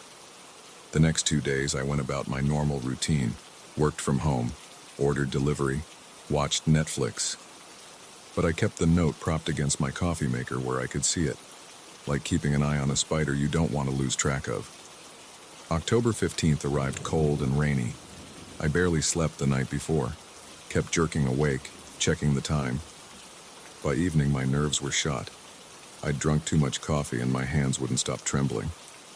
At midnight, I did a full check of my apartment, tested all the locks, closed all the curtains, unplugged the TV, then plugged it back in, unable to decide which was safer.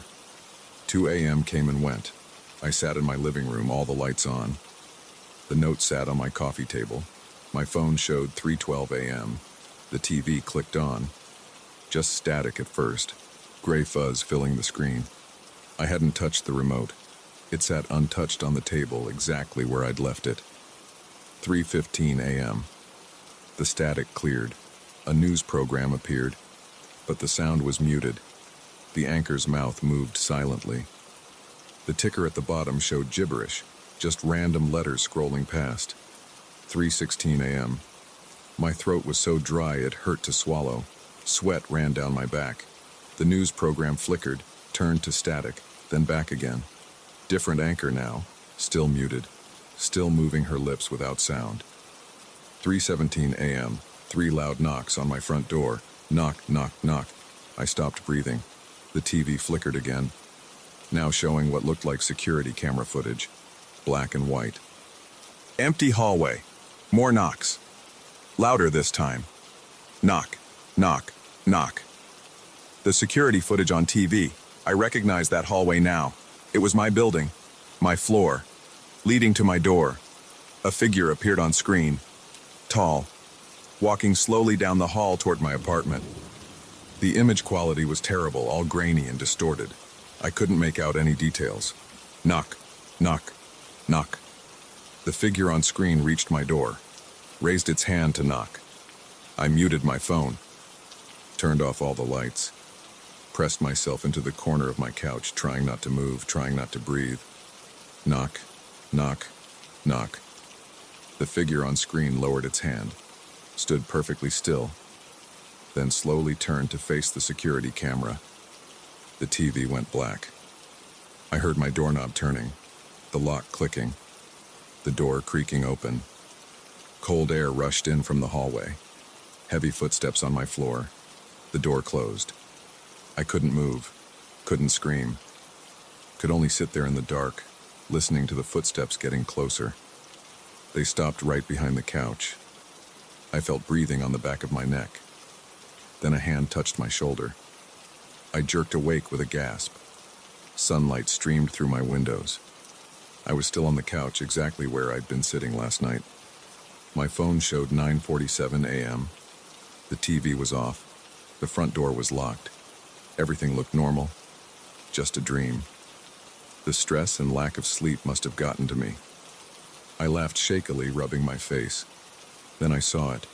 A new piece of paper on my coffee table right next to the original note. My hands shook as I picked it up. Same plain black text. Michael Wheeler, at 3:17 a.m. on December 24th, you will receive another visitor. This time you must answer the door. I dropped the paper like it burned me.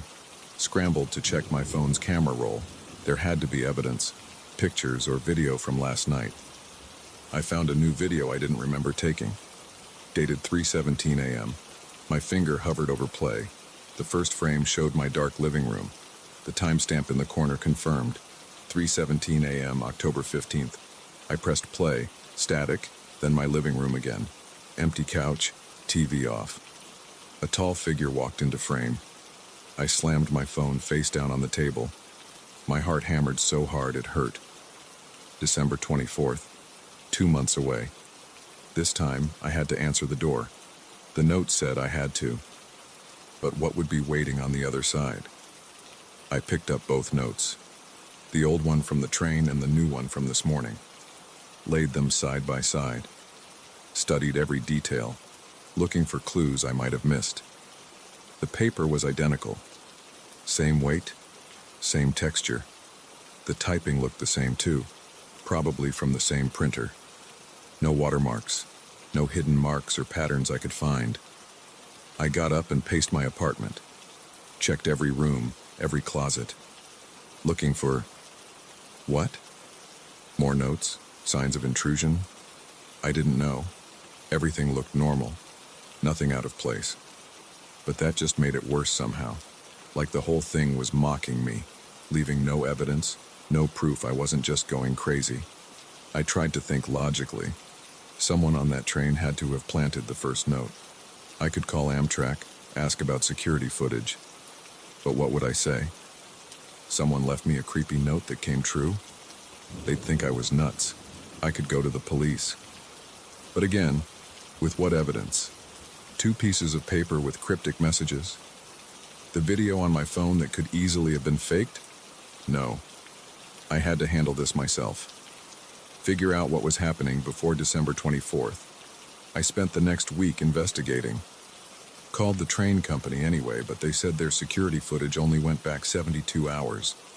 Checked my building's security system, but there was mysteriously no footage from October 15th, just static between 3 a.m. and 4 a.m.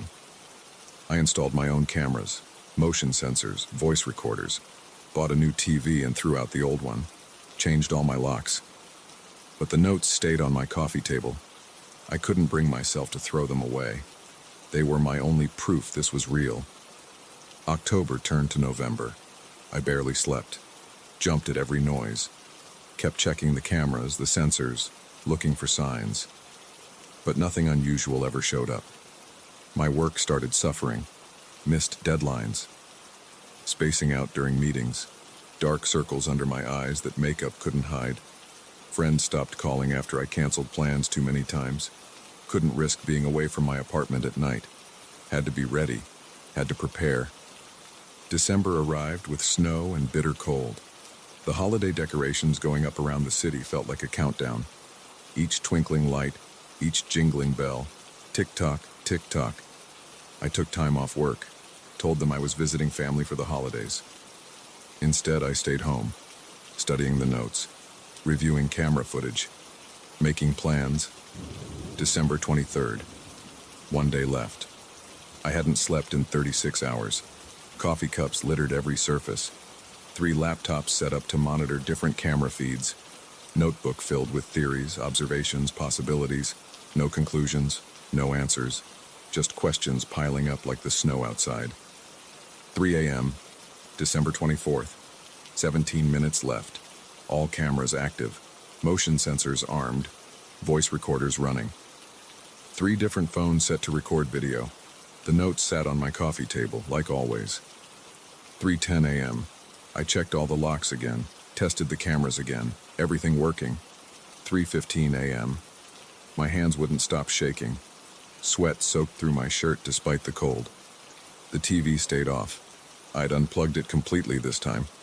Removed the cord. 3:16 a.m. I stood in the middle of my living room, watching the door, waiting. The note said I had to answer. Had to open it. 3:17 a.m. Knock, knock, knock. Right on schedule. All the cameras went dead simultaneously. Screens showing nothing but static. Knock, knock, knock. Louder this time. The door rattled in its frame.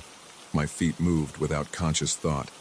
Step by step toward the door. Knock, knock, knock. I reached for the handle. Cold metal under my fingers. Turn the knob. Pull the door open. Empty hallway. But footsteps behind me. Inside my apartment. I spun around. The figure stood there. Tall. Dark. Features hidden in shadow. It held out a piece of paper. My hand shook as I took it. Same plain black text. Michael Wheeler, you have passed the first test. There will be more. The next note will arrive when you least expect it. You must follow all instructions exactly. Your life depends on it. I looked up. The figure was gone. All the cameras came back online at once. The footage showed nothing, just empty rooms. But the note was still in my hand. Real. Solid. Undeniable. I sank onto my couch, laid the new note next to the others. 3 pieces of paper, 3 messages, 3 visits. And somewhere out there, another note waiting, another test coming. I didn't sleep that night, or the next. Just sat there watching my door, watching the cameras, waiting. The note stayed on my coffee table, growing cold, growing patient, waiting with me for the next message, for the next test, for 3:17 a.m. to come again.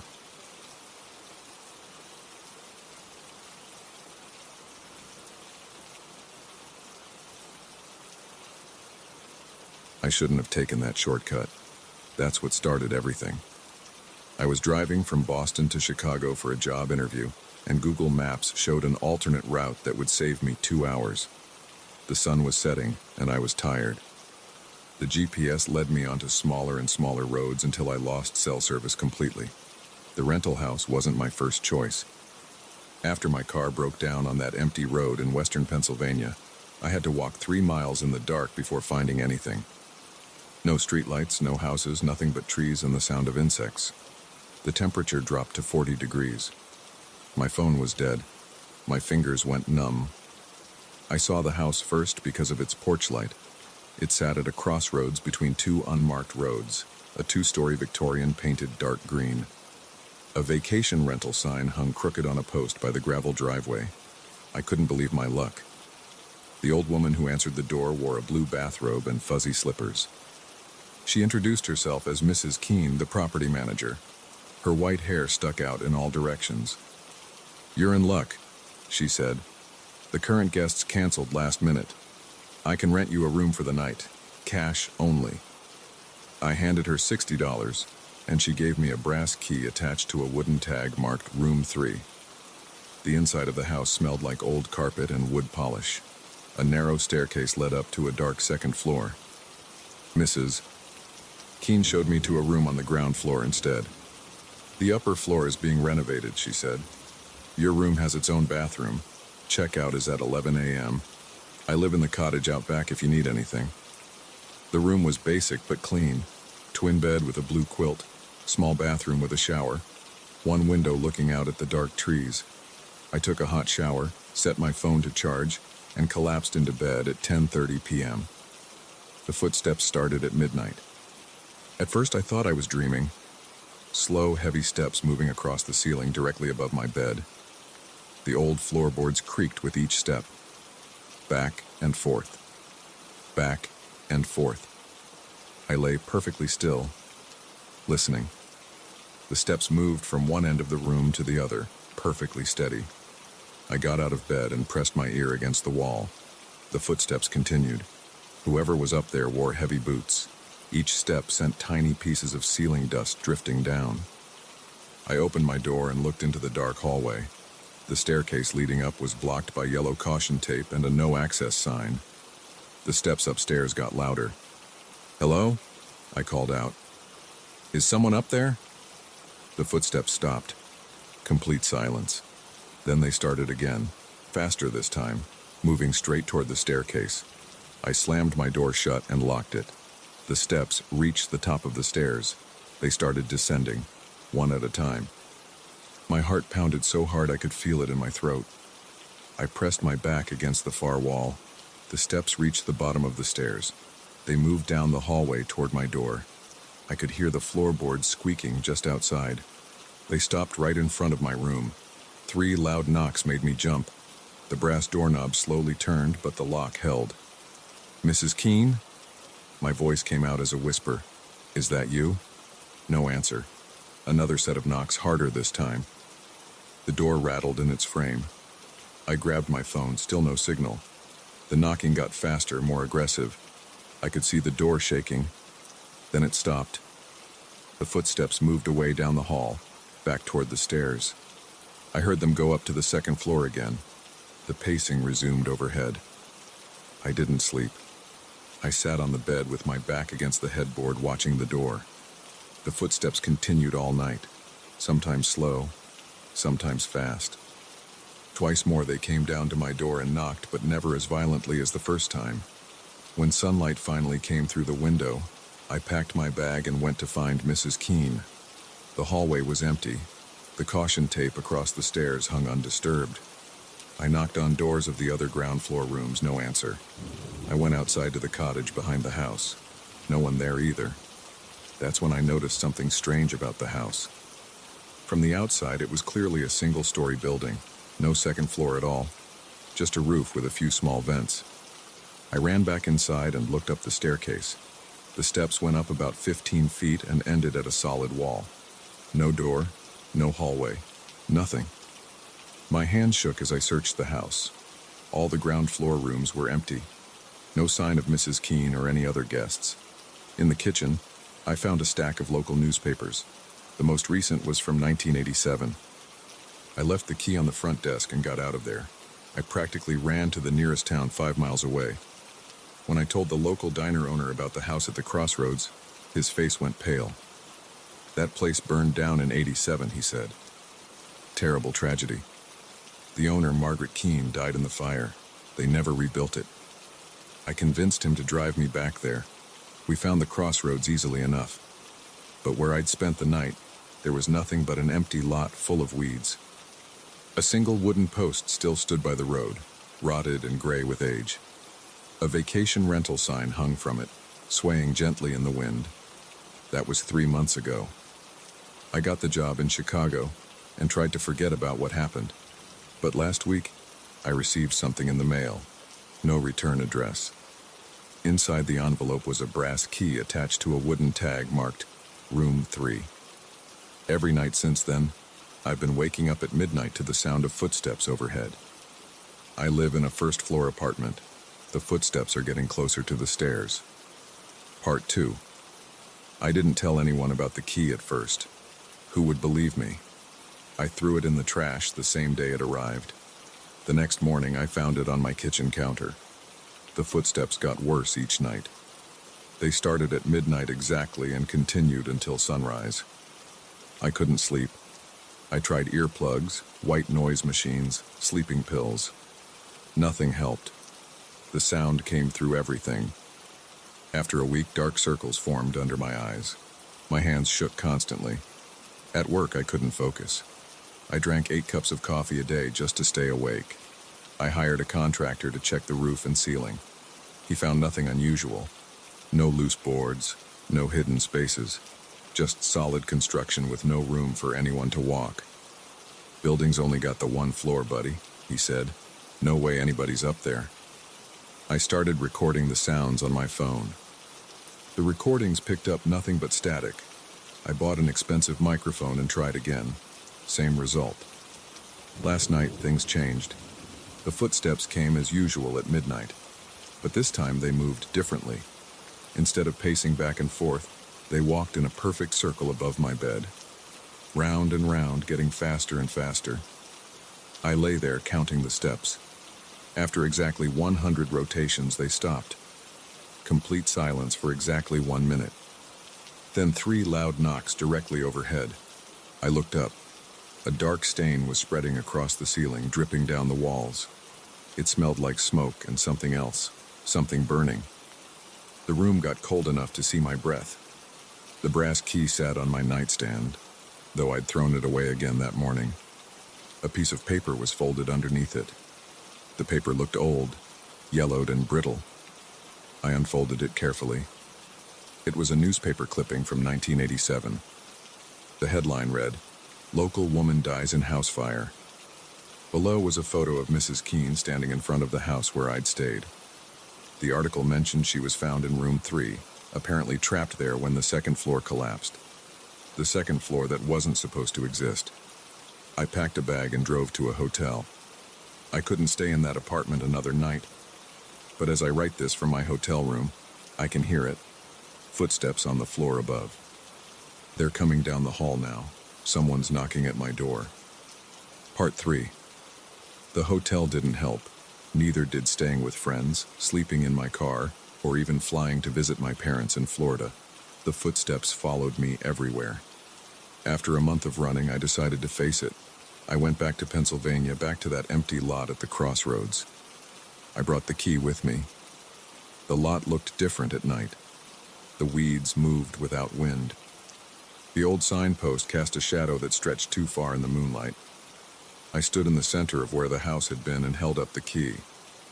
"What do you want?" I shouted. "Why are you following me?" The footsteps started behind me. I turned around. Mrs. Keene stood there in her blue bathrobe, but something was wrong. Her skin was black and cracked like burned paper. Smoke rose from her hair. "You took my room," she said. Her voice sounded like crackling flames. "I didn't know," I said. "I'm sorry." She held out her hand. The flesh was charred to the bone. The key. I gave it to her. She clutched it to her chest and smiled. Her teeth were ash gray. "Room 3 is mine," she said. "It's always been mine. Every guest who stays there belongs to me." She grabbed my arm. Her touch burned like fire. I tried to pull away but couldn't move. "The house is gone," I said. "It burned down." She laughed. The sound was like wood splitting in flames. "The house is never gone. It's waiting. Always waiting at the crossroads. And now you'll wait with me." She started dragging me backward. Where the empty lot had been, I saw the house. It looked solid and real, the porch light burning yellow in the darkness.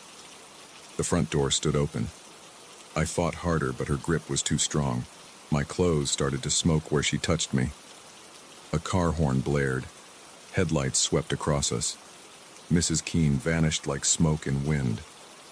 The house disappeared. A pickup truck had turned onto the road. The driver stopped and got out. An old man in a flannel shirt. "You okay, son?" he asked. "Saw you standing out here talking to yourself." I looked down at my arm. A perfect handprint was burned into my skin. That was 2 days ago. The footsteps have stopped. The burn is healing. I thought it was over. But this morning, I checked my mail. There was a letter, no return address. Inside was a brass key attached to a wooden tag. This one is marked Room 4. I can hear footsteps overhead. They're coming down the stairs.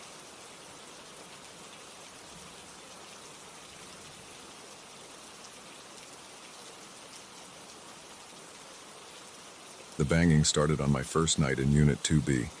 3 sharp knocks against the wall. Then silence. I checked the time. 3:17 a.m. I thought it would be a one-time thing. I was wrong. I moved into the Madison building in early October.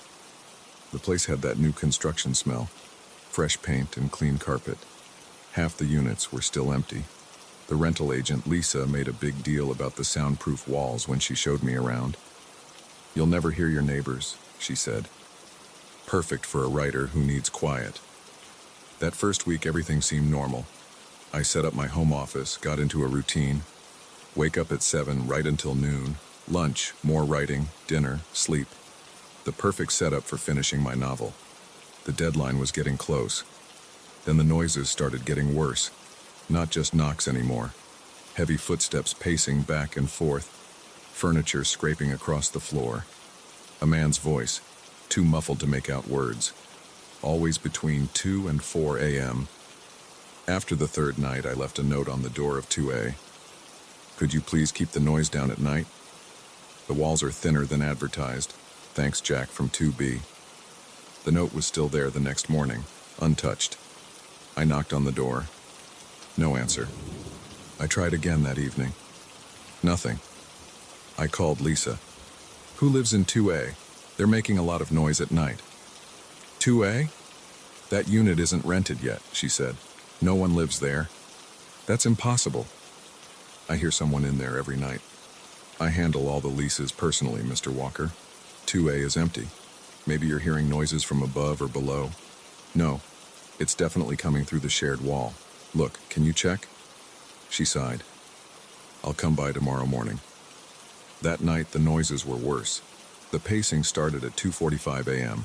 Back and forth, then a crash, like something heavy falling. A man's voice shouted something. I pressed my ear against the wall but couldn't make out the words. I banged on the wall. Hey, keep it down! The pacing stopped. Then 3 sharp knocks, right where my head was pressed against the wall. I jumped back. Lisa arrived at 9 a.m. the next morning. She used her master key to open 2A. The apartment was completely empty. No furniture, no marks on the carpet, no signs anyone had ever been there. See? She gestured at the empty space. No one lives here. I walked through every room. The layout mirrored my apartment. Living room, kitchen, 2 bedrooms, 2 bathrooms, everything pristine. I put my hand on the shared wall between units. The wall felt cold. Could someone have broken in? Maybe squatters? Lisa shook her head. Impossible. We have security cameras in all hallways and entrances. No one has entered this unit since construction finished. The locks haven't been tampered with. Then how do you explain the noises? Old buildings settle, pipes knock. Maybe you're just not used to apartment living. This is a new building, and I know what I hear. She gave me a look I didn't like. The kind of look you give someone who's not quite rational. I'll have maintenance check the walls and pipes. Will that help? I nodded, but I knew it wouldn't matter. That night, I set up my phone to record audio. The pacing started at 3:08 a.m. I hit record. The footsteps were clear. Heel to toe, crossing the room and back. Then the voice started. A man, speaking in what sounded like whispers. I played the recording back in the morning. Nothing but static. I tried again the next night with better equipment. A professional-grade audio recorder with a sensitive mic. Same result. The noises were clear in person but didn't show up on the recording. I started keeping a detailed log. Night 7, pacing from 2:50, 3:30 a.m. Voice whispering for 10 minutes. 3 knocks at 3:45. Night 8, crash at 2:15 a.m. Pacing until 4. Voice shouting briefly at 3:20. Night 9, just pacing, 3:04 a.m. Night 10, pacing and voice. New sound like scratching on the wall. The scratching was new. It started low near the floor, then moved up the wall. Long, slow scrapes, like fingernails on drywall. I stopped sleeping more than a few hours a night. Dark circles formed under my eyes. My writing suffered. I missed my deadline. I started researching the building's history. The Madison was built on an empty lot. Before that, it was a parking lot for 30 years. Nothing suspicious. No deaths during construction, no accidents. Nothing to explain what I was hearing. I talked to other residents. The woman across the hall in 2C never heard anything. The couple in 2D said the building was the quietest they'd ever lived in. I started to wonder if I was losing my mind. Then I met Sarah from 3B, directly above me. She looked as tired as I felt. "Do you ever hear strange noises?" I asked. "Like someone pacing?" Her eyes widened. "You hear it too?" In the middle of the night? Yes? And a man's voice? She nodded quickly. And scratching sounds. I thought I was going crazy. I complained to management, but they said the unit below me was empty. That's what they told me about 2A. Have you ever recorded the sounds? I tried. Nothing shows up. Just static. We compared notes. She heard the same patterns I did. Always between 2 and 4 a.m. Always pacing, voice, scratching. Both our apartments shared a wall with the empty units. Have you seen inside 3A? I asked. No, it's always locked. We need to look inside, I have an idea. I bought an endoscopic camera, the kind with a flexible tube you can feed through small spaces. That night, Sarah came to my apartment. We waited until after midnight, then I slid the camera under the door of 2A. The apartment was still empty on the camera's small screen. No furniture, no squatters, nothing. At 2:30 a.m. the pacing started. We could both hear it clearly. On the camera, the empty apartment remained still. No one walking, no movement at all. The scratching started at 2:45. Sarah grabbed my arm. Look! On the camera screen, long marks were appearing on the wall. Gouges in the drywall carving themselves from bottom to top. But nothing was there making them. The screen went black. When I pulled the camera back, the tube was crushed flat. Sarah left quickly after that. I don't blame her. She moved out the next week. I should have left too. But I needed answers. I installed more cameras, motion sensors, an infrared detector. Everything showed the same thing. An empty apartment with invisible forces leaving very visible damage. I took photos of the scratches on the wall and showed them to Lisa. She called maintenance. They patched and painted the wall. The next night, new scratches appeared. The noises got worse. The pacing became running. The voice grew louder, though still unclear. The scratching turned to pounding. I stopped going to my bedroom, started sleeping on the couch, away from the shared wall. But the sounds followed. New scratches appeared on the living room wall. One night I heard something new, crying, not loud but clear. A man sobbing on the other side of the wall. I pressed my hand against the wall. Hello? Can you hear me? The crying stopped. Then a whisper right next to my hand. Help me. I jerked back. The voice was clearer than ever before. Desperate. Afraid. How can I help? I asked. No response. Just more crying, fainter now. I didn't sleep at all that night. Or the next. I started seeing things. Shadows moving in my peripheral vision. Shapes in mirrors. Dark figures that vanished when I turned around. The lack of sleep affected my work. My agent dropped me. I missed paying rent. Lisa sent warning notices. I tried everything to block the sounds. Earplugs. White noise machines. Sound dampening panels. Nothing worked. The noises came through everything. Then one night, something changed. The pacing stopped mid-step. The scratching ceased. Complete silence. I pressed my ear against the wall, listening. 3 sharp knocks, right next to my head. Then the wall cracked. A thin line appeared, running from floor to ceiling. As I watched, it widened. Cold air seeped through. The crack spread, branching like lightning. I backed away. Plaster crumbled. The crack kept growing. A hand reached through. Gray, skeletal, fingers grasping at air. I ran, out of the apartment, down the stairs, into the street. I never went back. Left everything behind. Clothes, furniture, laptop, all my work. I couldn't risk going back for any of it.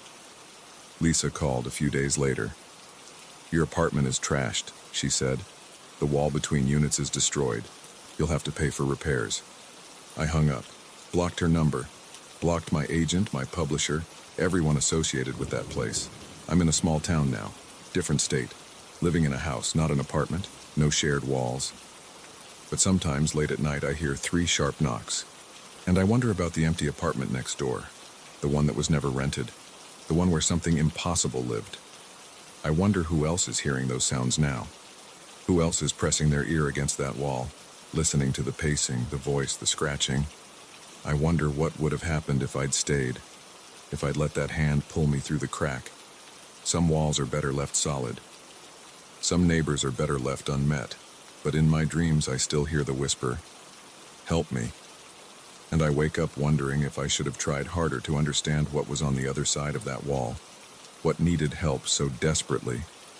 What's still there, pacing back and forth, waiting for someone to answer its knocks?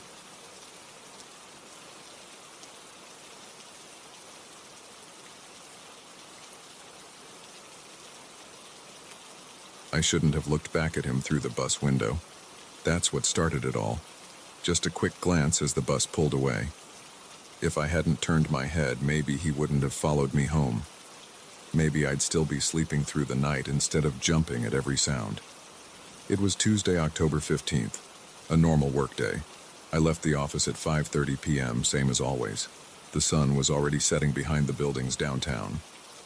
The air felt cold against my face as I walked to my usual bus stop on 7th Street. 3 other people waited at the stop. An elderly woman with shopping bags, a teenager with headphones, and a businessman checking his phone. I stood near the signpost and checked the arrival time on my phone. 7 minutes until the 43 bus. That's when I heard footsteps behind me. Slow, deliberate steps on the concrete. I didn't turn around at first. In a city, you get used to people walking near you. But these footsteps stopped right next to me. Too close. Close enough that I could feel the presence of someone just inches from my right shoulder. I shifted my weight to the left, trying to put some space between us without making it obvious. The footsteps didn't follow. I glanced to my right. A man stood there, about 6 feet tall, black coat, dark jeans, brown shoes. His face was normal. That's what made it worse later. No scars, no strange features. Just a completely average-looking white man in his 40s. Short brown hair, clean-shaven. The kind of face you'd forget immediately, except he was staring straight ahead. Not moving, not checking his phone, not shifting his weight. Just standing perfectly still like a statue. His arms hung at his sides. His breathing was so shallow I couldn't even see his chest move. The elderly woman left first when the 39 bus came. Then the teenager got on the 51. The businessman walked away after checking his watch, probably giving up on his bus. That left just me and the statue man. My bus finally turned the corner. The brakes squealed as it stopped in front of us. I got on first, swiped my card, and walked to a seat in the middle. The man didn't get on. I looked out the window as we pulled away. He turned his head. Just his head, not his body. Turned it slowly until he was looking directly at me through the glass. His eyes locked onto mine. His face hadn't changed at all. Still that blank expression. But now it was aimed at me like a gun. The bus turned the corner. I lost sight of him. My hands were shaking as I pulled out my phone. I tried to distract myself with emails, but I kept seeing his face in my mind. Those empty eyes. 20 minutes later, I pulled the cord for my stop. The bus slowed on Cedar Street, 3 blocks from my house. I stood up, thanked the driver, and stepped down onto the sidewalk. The street was quiet. Most of my neighbors were probably inside eating dinner. The streetlights had just turned on. Long shadows stretched across lawns and driveways. I started walking home. The sound of the bus pulling away faded behind me. Then I heard it. Footsteps on the sidewalk. Coming from ahead of me this time. He stood under the streetlight at the corner. Same black coat. Same stance. Same blank face. Staring straight at me. My legs froze. My throat closed up. This was impossible. He'd been at the bus stop downtown. He couldn't be here. I hadn't seen him on the bus. There was no way he could have beaten me to my neighborhood. But there he was. I turned and ran. My dress shoes slapped against the concrete. My breath came in sharp bursts. I didn't look back. I cut through the Andersons' yard, jumped their fence, and ran through 3 more backyards before emerging onto Oak Street. My house was just ahead. I sprinted up the driveway, fumbled with my keys, and got inside. I slammed the door, locked it, and leaned against it. My heart pounded in my chest. Sweat ran down my face. Through the small window next to the door, I saw movement. He walked past my house, slow, measured steps. He didn't look toward the house, didn't try the door, just walked by like he was taking an evening stroll. I ran to each door and window, checked every lock twice, called the police. They took my report but said they couldn't do much since he hadn't actually done anything threatening. Just standing near someone and walking down a public street isn't a crime. I didn't sleep that night. Every car that drove past made me jump. Every creak of the house settling sounded like footsteps. Morning came. I called in sick to work. Spent the day inside, watching through the windows. No sign of him. By evening, I'd almost convinced myself I'd imagined it all. Stress and an overactive imagination. Then my doorbell rang. I looked through the peephole. Empty porch. No one there. The doorbell rang again. I checked the peephole again. Still empty. A third ring. I grabbed my phone, ready to call 911. Looked through the peephole one more time. His eye was pressed against the other side of the peephole, staring directly at me.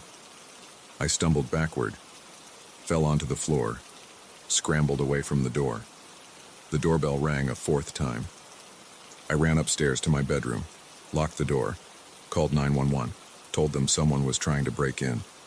The police came, found nothing. No signs of tampering with the doors or windows. No footprints on the porch. They took another report, suggested I install security cameras. I bought cameras the next day, had them installed all around the house. Bought new locks, better window latches, motion sensor lights. For 3 days, nothing happened. The cameras showed only cats and raccoons at night. No strange men in black coats. On Saturday, I finally left the house. Had to get groceries. Couldn't live on delivery forever. The store was only a 5-minute drive. I parked close to the entrance, hurried inside, grabbed what I needed quickly. In the checkout line, I saw him. 2 lanes over, just standing there, not buying anything, staring straight ahead. I left my cart and ran, got in my car, broke the speed limit getting home. He was standing in my driveway. I drove past my house, went to a hotel, checked in under a false name, took a room on the 4th floor. At 3 a.m., I woke up to knocking, looked through the peephole, empty hallway, more knocking, still empty. The knocking moved to the window. I was on the 4th floor, opened the curtains. He stood on the ledge outside my window. Same blank expression, same black coat flowing in the wind. I checked out immediately, drove to my sister's house 2 states away. She let me stay in her guest room. I told her everything. She believed me, said I could stay as long as I needed. That was 2 weeks ago. Last night, her daughter said a strange man was standing in the backyard, just standing there, staring at the house. My sister looked, saw nothing, but I knew. I packed my bags again, left a note thanking her, started driving. I've been on the road for 18 hours now. Stopped at this diner to write everything down. Maybe someone will read this and understand. The waitress just asked if I want more coffee, but it wasn't the waitress. It was him, in a waitress uniform. Same face, same blank expression. I'm running to my car now. Don't know where I'll go, but it doesn't matter. He'll be there when I arrive. He's always there. I shouldn't have looked back through that bus window. I should have kept my eyes forward. Should have. Wait. Someone just sat down in the booth across from me. I don't want to look up, but I can see the black coat in my peripheral vision. I can feel those eyes on me. The laptop screen reflects his face. He's smiling now. For the first time, he's smiling. I have to G.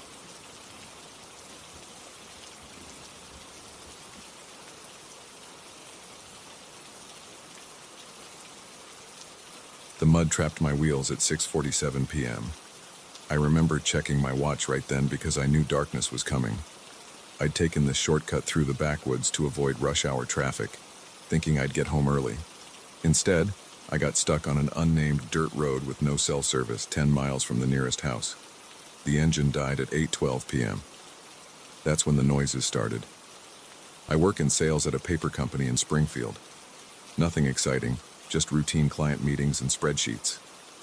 That Wednesday in October started normal. I finished my last meeting at 5:30 p.m., packed up my laptop and headed to my car, a 2019 Honda Civic that I kept clean and serviced regularly. Traffic on I-95 looked awful on Google Maps. A solid red line stretched for miles. I remembered an old dirt road that cut through the woods. My buddy Steve mentioned it once. "Saves 30 minutes," he'd said. "Just don't take it when it's wet." It hadn't rained in days. The afternoon sun still lit up the sky. I turned off the highway onto County Road 23, then onto a narrower paved road, then finally onto the dirt path. Trees crowded both sides. Their branches reached over the road, creating a tunnel of brown and orange leaves. My tires crunched over rocks and sticks. The first 10 minutes went fine. The road curved but stayed solid. I checked my GPS, but the signal kept cutting out.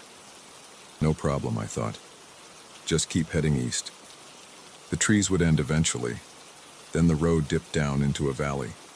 The ground looked darker here, wetter. I should have stopped, should have backed up right then, but I kept going, thinking the soil would stay firm enough. It didn't. My front wheels hit a patch of mud and sank. I pressed the gas. The engine revved. The wheels spun. Mud sprayed everywhere, but the car didn't move. I got out to check the damage. My shoes sank an inch into the muck. The front tires had dug themselves into deep ruts. I grabbed branches and shoved them under the wheels for traction. Nothing worked. The car just dug itself deeper. No cell service, no GPS. The sun was setting fast now, painting the sky purple through the trees. I had a flashlight in the glove box, half a bottle of water, and some old granola bars. My gas tank showed quarter full. The temperature dropped as darkness fell. I put on my suit jacket, but it didn't help much. The car's heater worked, but I couldn't run it all night. I needed to conserve gas. At 8:12 p.m., I turned the key to start the engine again. Nothing happened. Not even a click. The battery was dead. The first sound came from behind the car. A crack, like a thick branch breaking. I twisted around in my seat but saw only blackness through the rear window. The sound came again, closer this time. Another crack, followed by something that sounded like footsteps in the mud. I locked all the doors. The windows were already up. I grabbed my flashlight and pointed it out the back window. The beam cut through the darkness but showed only trees and shadows. The footsteps circled to the passenger side, slow, deliberate. Each step made a wet sucking sound in the mud. I swung the flashlight that way. Nothing moved in the beam. Something knocked on the passenger window. 3 sharp raps. My heart jumped into my throat. I jerked the flashlight toward the sound. Empty space greeted me. Just the dark glass reflecting my own pale face. "Hello?" I called out. My voice sounded thin and shaky. "Is someone there? I'm stuck. I need help." No answer, just more footsteps, moving to the front of the car now. The beam of my flashlight followed the sound but caught nothing. Another knock, this time on the hood. Metal rang under the impact. Then another hit, harder. The whole car shook. I gripped the flashlight tighter. My hands were sweating. "Who's there?" I shouted. "This isn't funny." The response came as a series of heavy blows on the roof. Boom, boom, boom, like someone pounding with their fist, or something heavier than a fist. I ducked down in my seat, heart pounding. The attacks continued, moving across the roof from front to back. Each impact made the metal creak and flex. Then silence. Complete silence. Even the normal forest sounds, insects, wind in the trees, had stopped. I stayed low, straining to hear anything. A scratch. Light at first, then deeper. The sound of something sharp dragging across metal. It started at the trunk and moved slowly up the driver's side. I pressed myself against the passenger seat, as far from that sound as possible. The scratching reached my window. Stopped. I held my breath. A shadow blocked the dim starlight filtering through the trees. Something large stood right outside my window, I could feel its presence, sense its weight shifting in the mud. The flashlight beam shook as I raised it. Before I could aim it at the window, a low growl froze me in place. Not like any animal I knew. Too deep, too wrong. I stayed absolutely still. Sweat ran down my back. The thing outside sniffed the window, making wet, snuffling sounds. Its breath fogged the glass. The window started to crack, just a small line at first, spreading from the top corner. Then another crack formed. And another. The safety glass splintered but held together. I fumbled with the flashlight, finally managing to point it at the window. In the split second before it clicked on, I wasn't sure I wanted to see what was out there. The beam hit empty air. The presence was gone. The cracking stopped. But the night was far from over. For hours, it circled the car, sometimes scratching, sometimes pounding, sometimes just standing quietly, letting me know it was still there. I tried counting seconds to track time, but lost count somewhere after midnight. The flashlight battery started to dim around 2 a.m. I clicked it off to save power, using it only when the sounds got too close. At one point, something scraped across the roof. Not the sharp scratching from before, but a softer sound, like fabric dragging over metal or skin. The sound moved to the front windshield. In the weak moonlight, I saw something dark slide down the glass. It left a wet trail behind it. I clicked on the flashlight. The beam caught a glimpse of pale flesh disappearing over the hood. Just for a moment. Just enough to see that it wasn't shaped quite right. More scratching came from underneath the car now. Sharp claws or nails on the metal undercarriage. The whole car rocked as something pushed up from below. I pulled my feet up onto the seat. The thing under the car scraped back and forth, testing different spots, looking for a way in. The attack on the roof started again, harder this time. The metal dented inward with each hit. The windshield cracked. Small pieces of safety glass rained onto the dashboard. I curled into a ball on the seat, covering my head. The impacts got stronger. The roof groaned. The window cracks spread. Then a new sound cut through the chaos. A rooster crowing, far in the distance. First light must have been approaching. The pounding stopped. The scratching stopped. The presence withdrew. I stayed frozen in place, waiting. Minutes passed. Nothing happened. The sky began to lighten. Gray dawn filtered through the trees. Birds started chirping. I slowly uncurled myself. My muscles screamed in protest. I'd been tensed up for hours. In the growing light, I examined the damage. Deep scratches ran along both sides of the car. The roof was dented in multiple places. The windows were cracked but intact. Dark stains marked the glass where that thing had touched it. My phone suddenly chimed. Signal was back. The screen showed 6:23 a.m. I called AIA with shaking fingers. The operator said a tow truck would come within the hour. I gave them the best directions I could. While I waited, I got out to inspect the car more closely. The mud had dried somewhat overnight. In the hardened earth around the car, I found tracks. Not animal prints, not human footprints either. The marks were long and twisted, like something had dragged itself through the mud. They circled the car completely. Under the rear bumper, deep furrows showed where claws had dug into the metal. The tow truck arrived at 7:15 a.m. The driver was a heavy-set man named Earl. He took one look at the scratches and dents and whistled. "Bears?" he asked, hooking up the chains to pull my car out. I didn't answer. What could I say? The car came free with a sucking sound. The engine started on the first try now. The battery wasn't dead after all. I followed the tow truck back to the main road. At the intersection, Earl gave me directions to the nearest service station. I nodded, but I didn't plan to stop. I drove straight home, watching the sun climb higher in the sky. I called in sick to work. Spent the day sitting in my bright kitchen drinking coffee, waiting for night to come again, wondering if that thing would find me here. I sold the car the next week. Couldn't stand to look at those scratches. Couldn't shake the memory of that presence outside my window. I take the highway now, no matter how bad traffic gets. Sometimes a longer route is safer. Sometimes shortcuts lead places you don't want to go.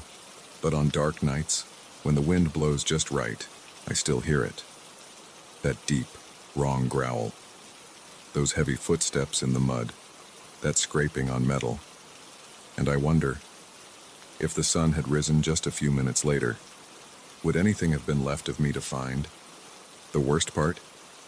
That dirt road isn't on any map I've checked. I've driven up and down County Road 23 several times since then looking for the turnoff. It's gone, like it never existed.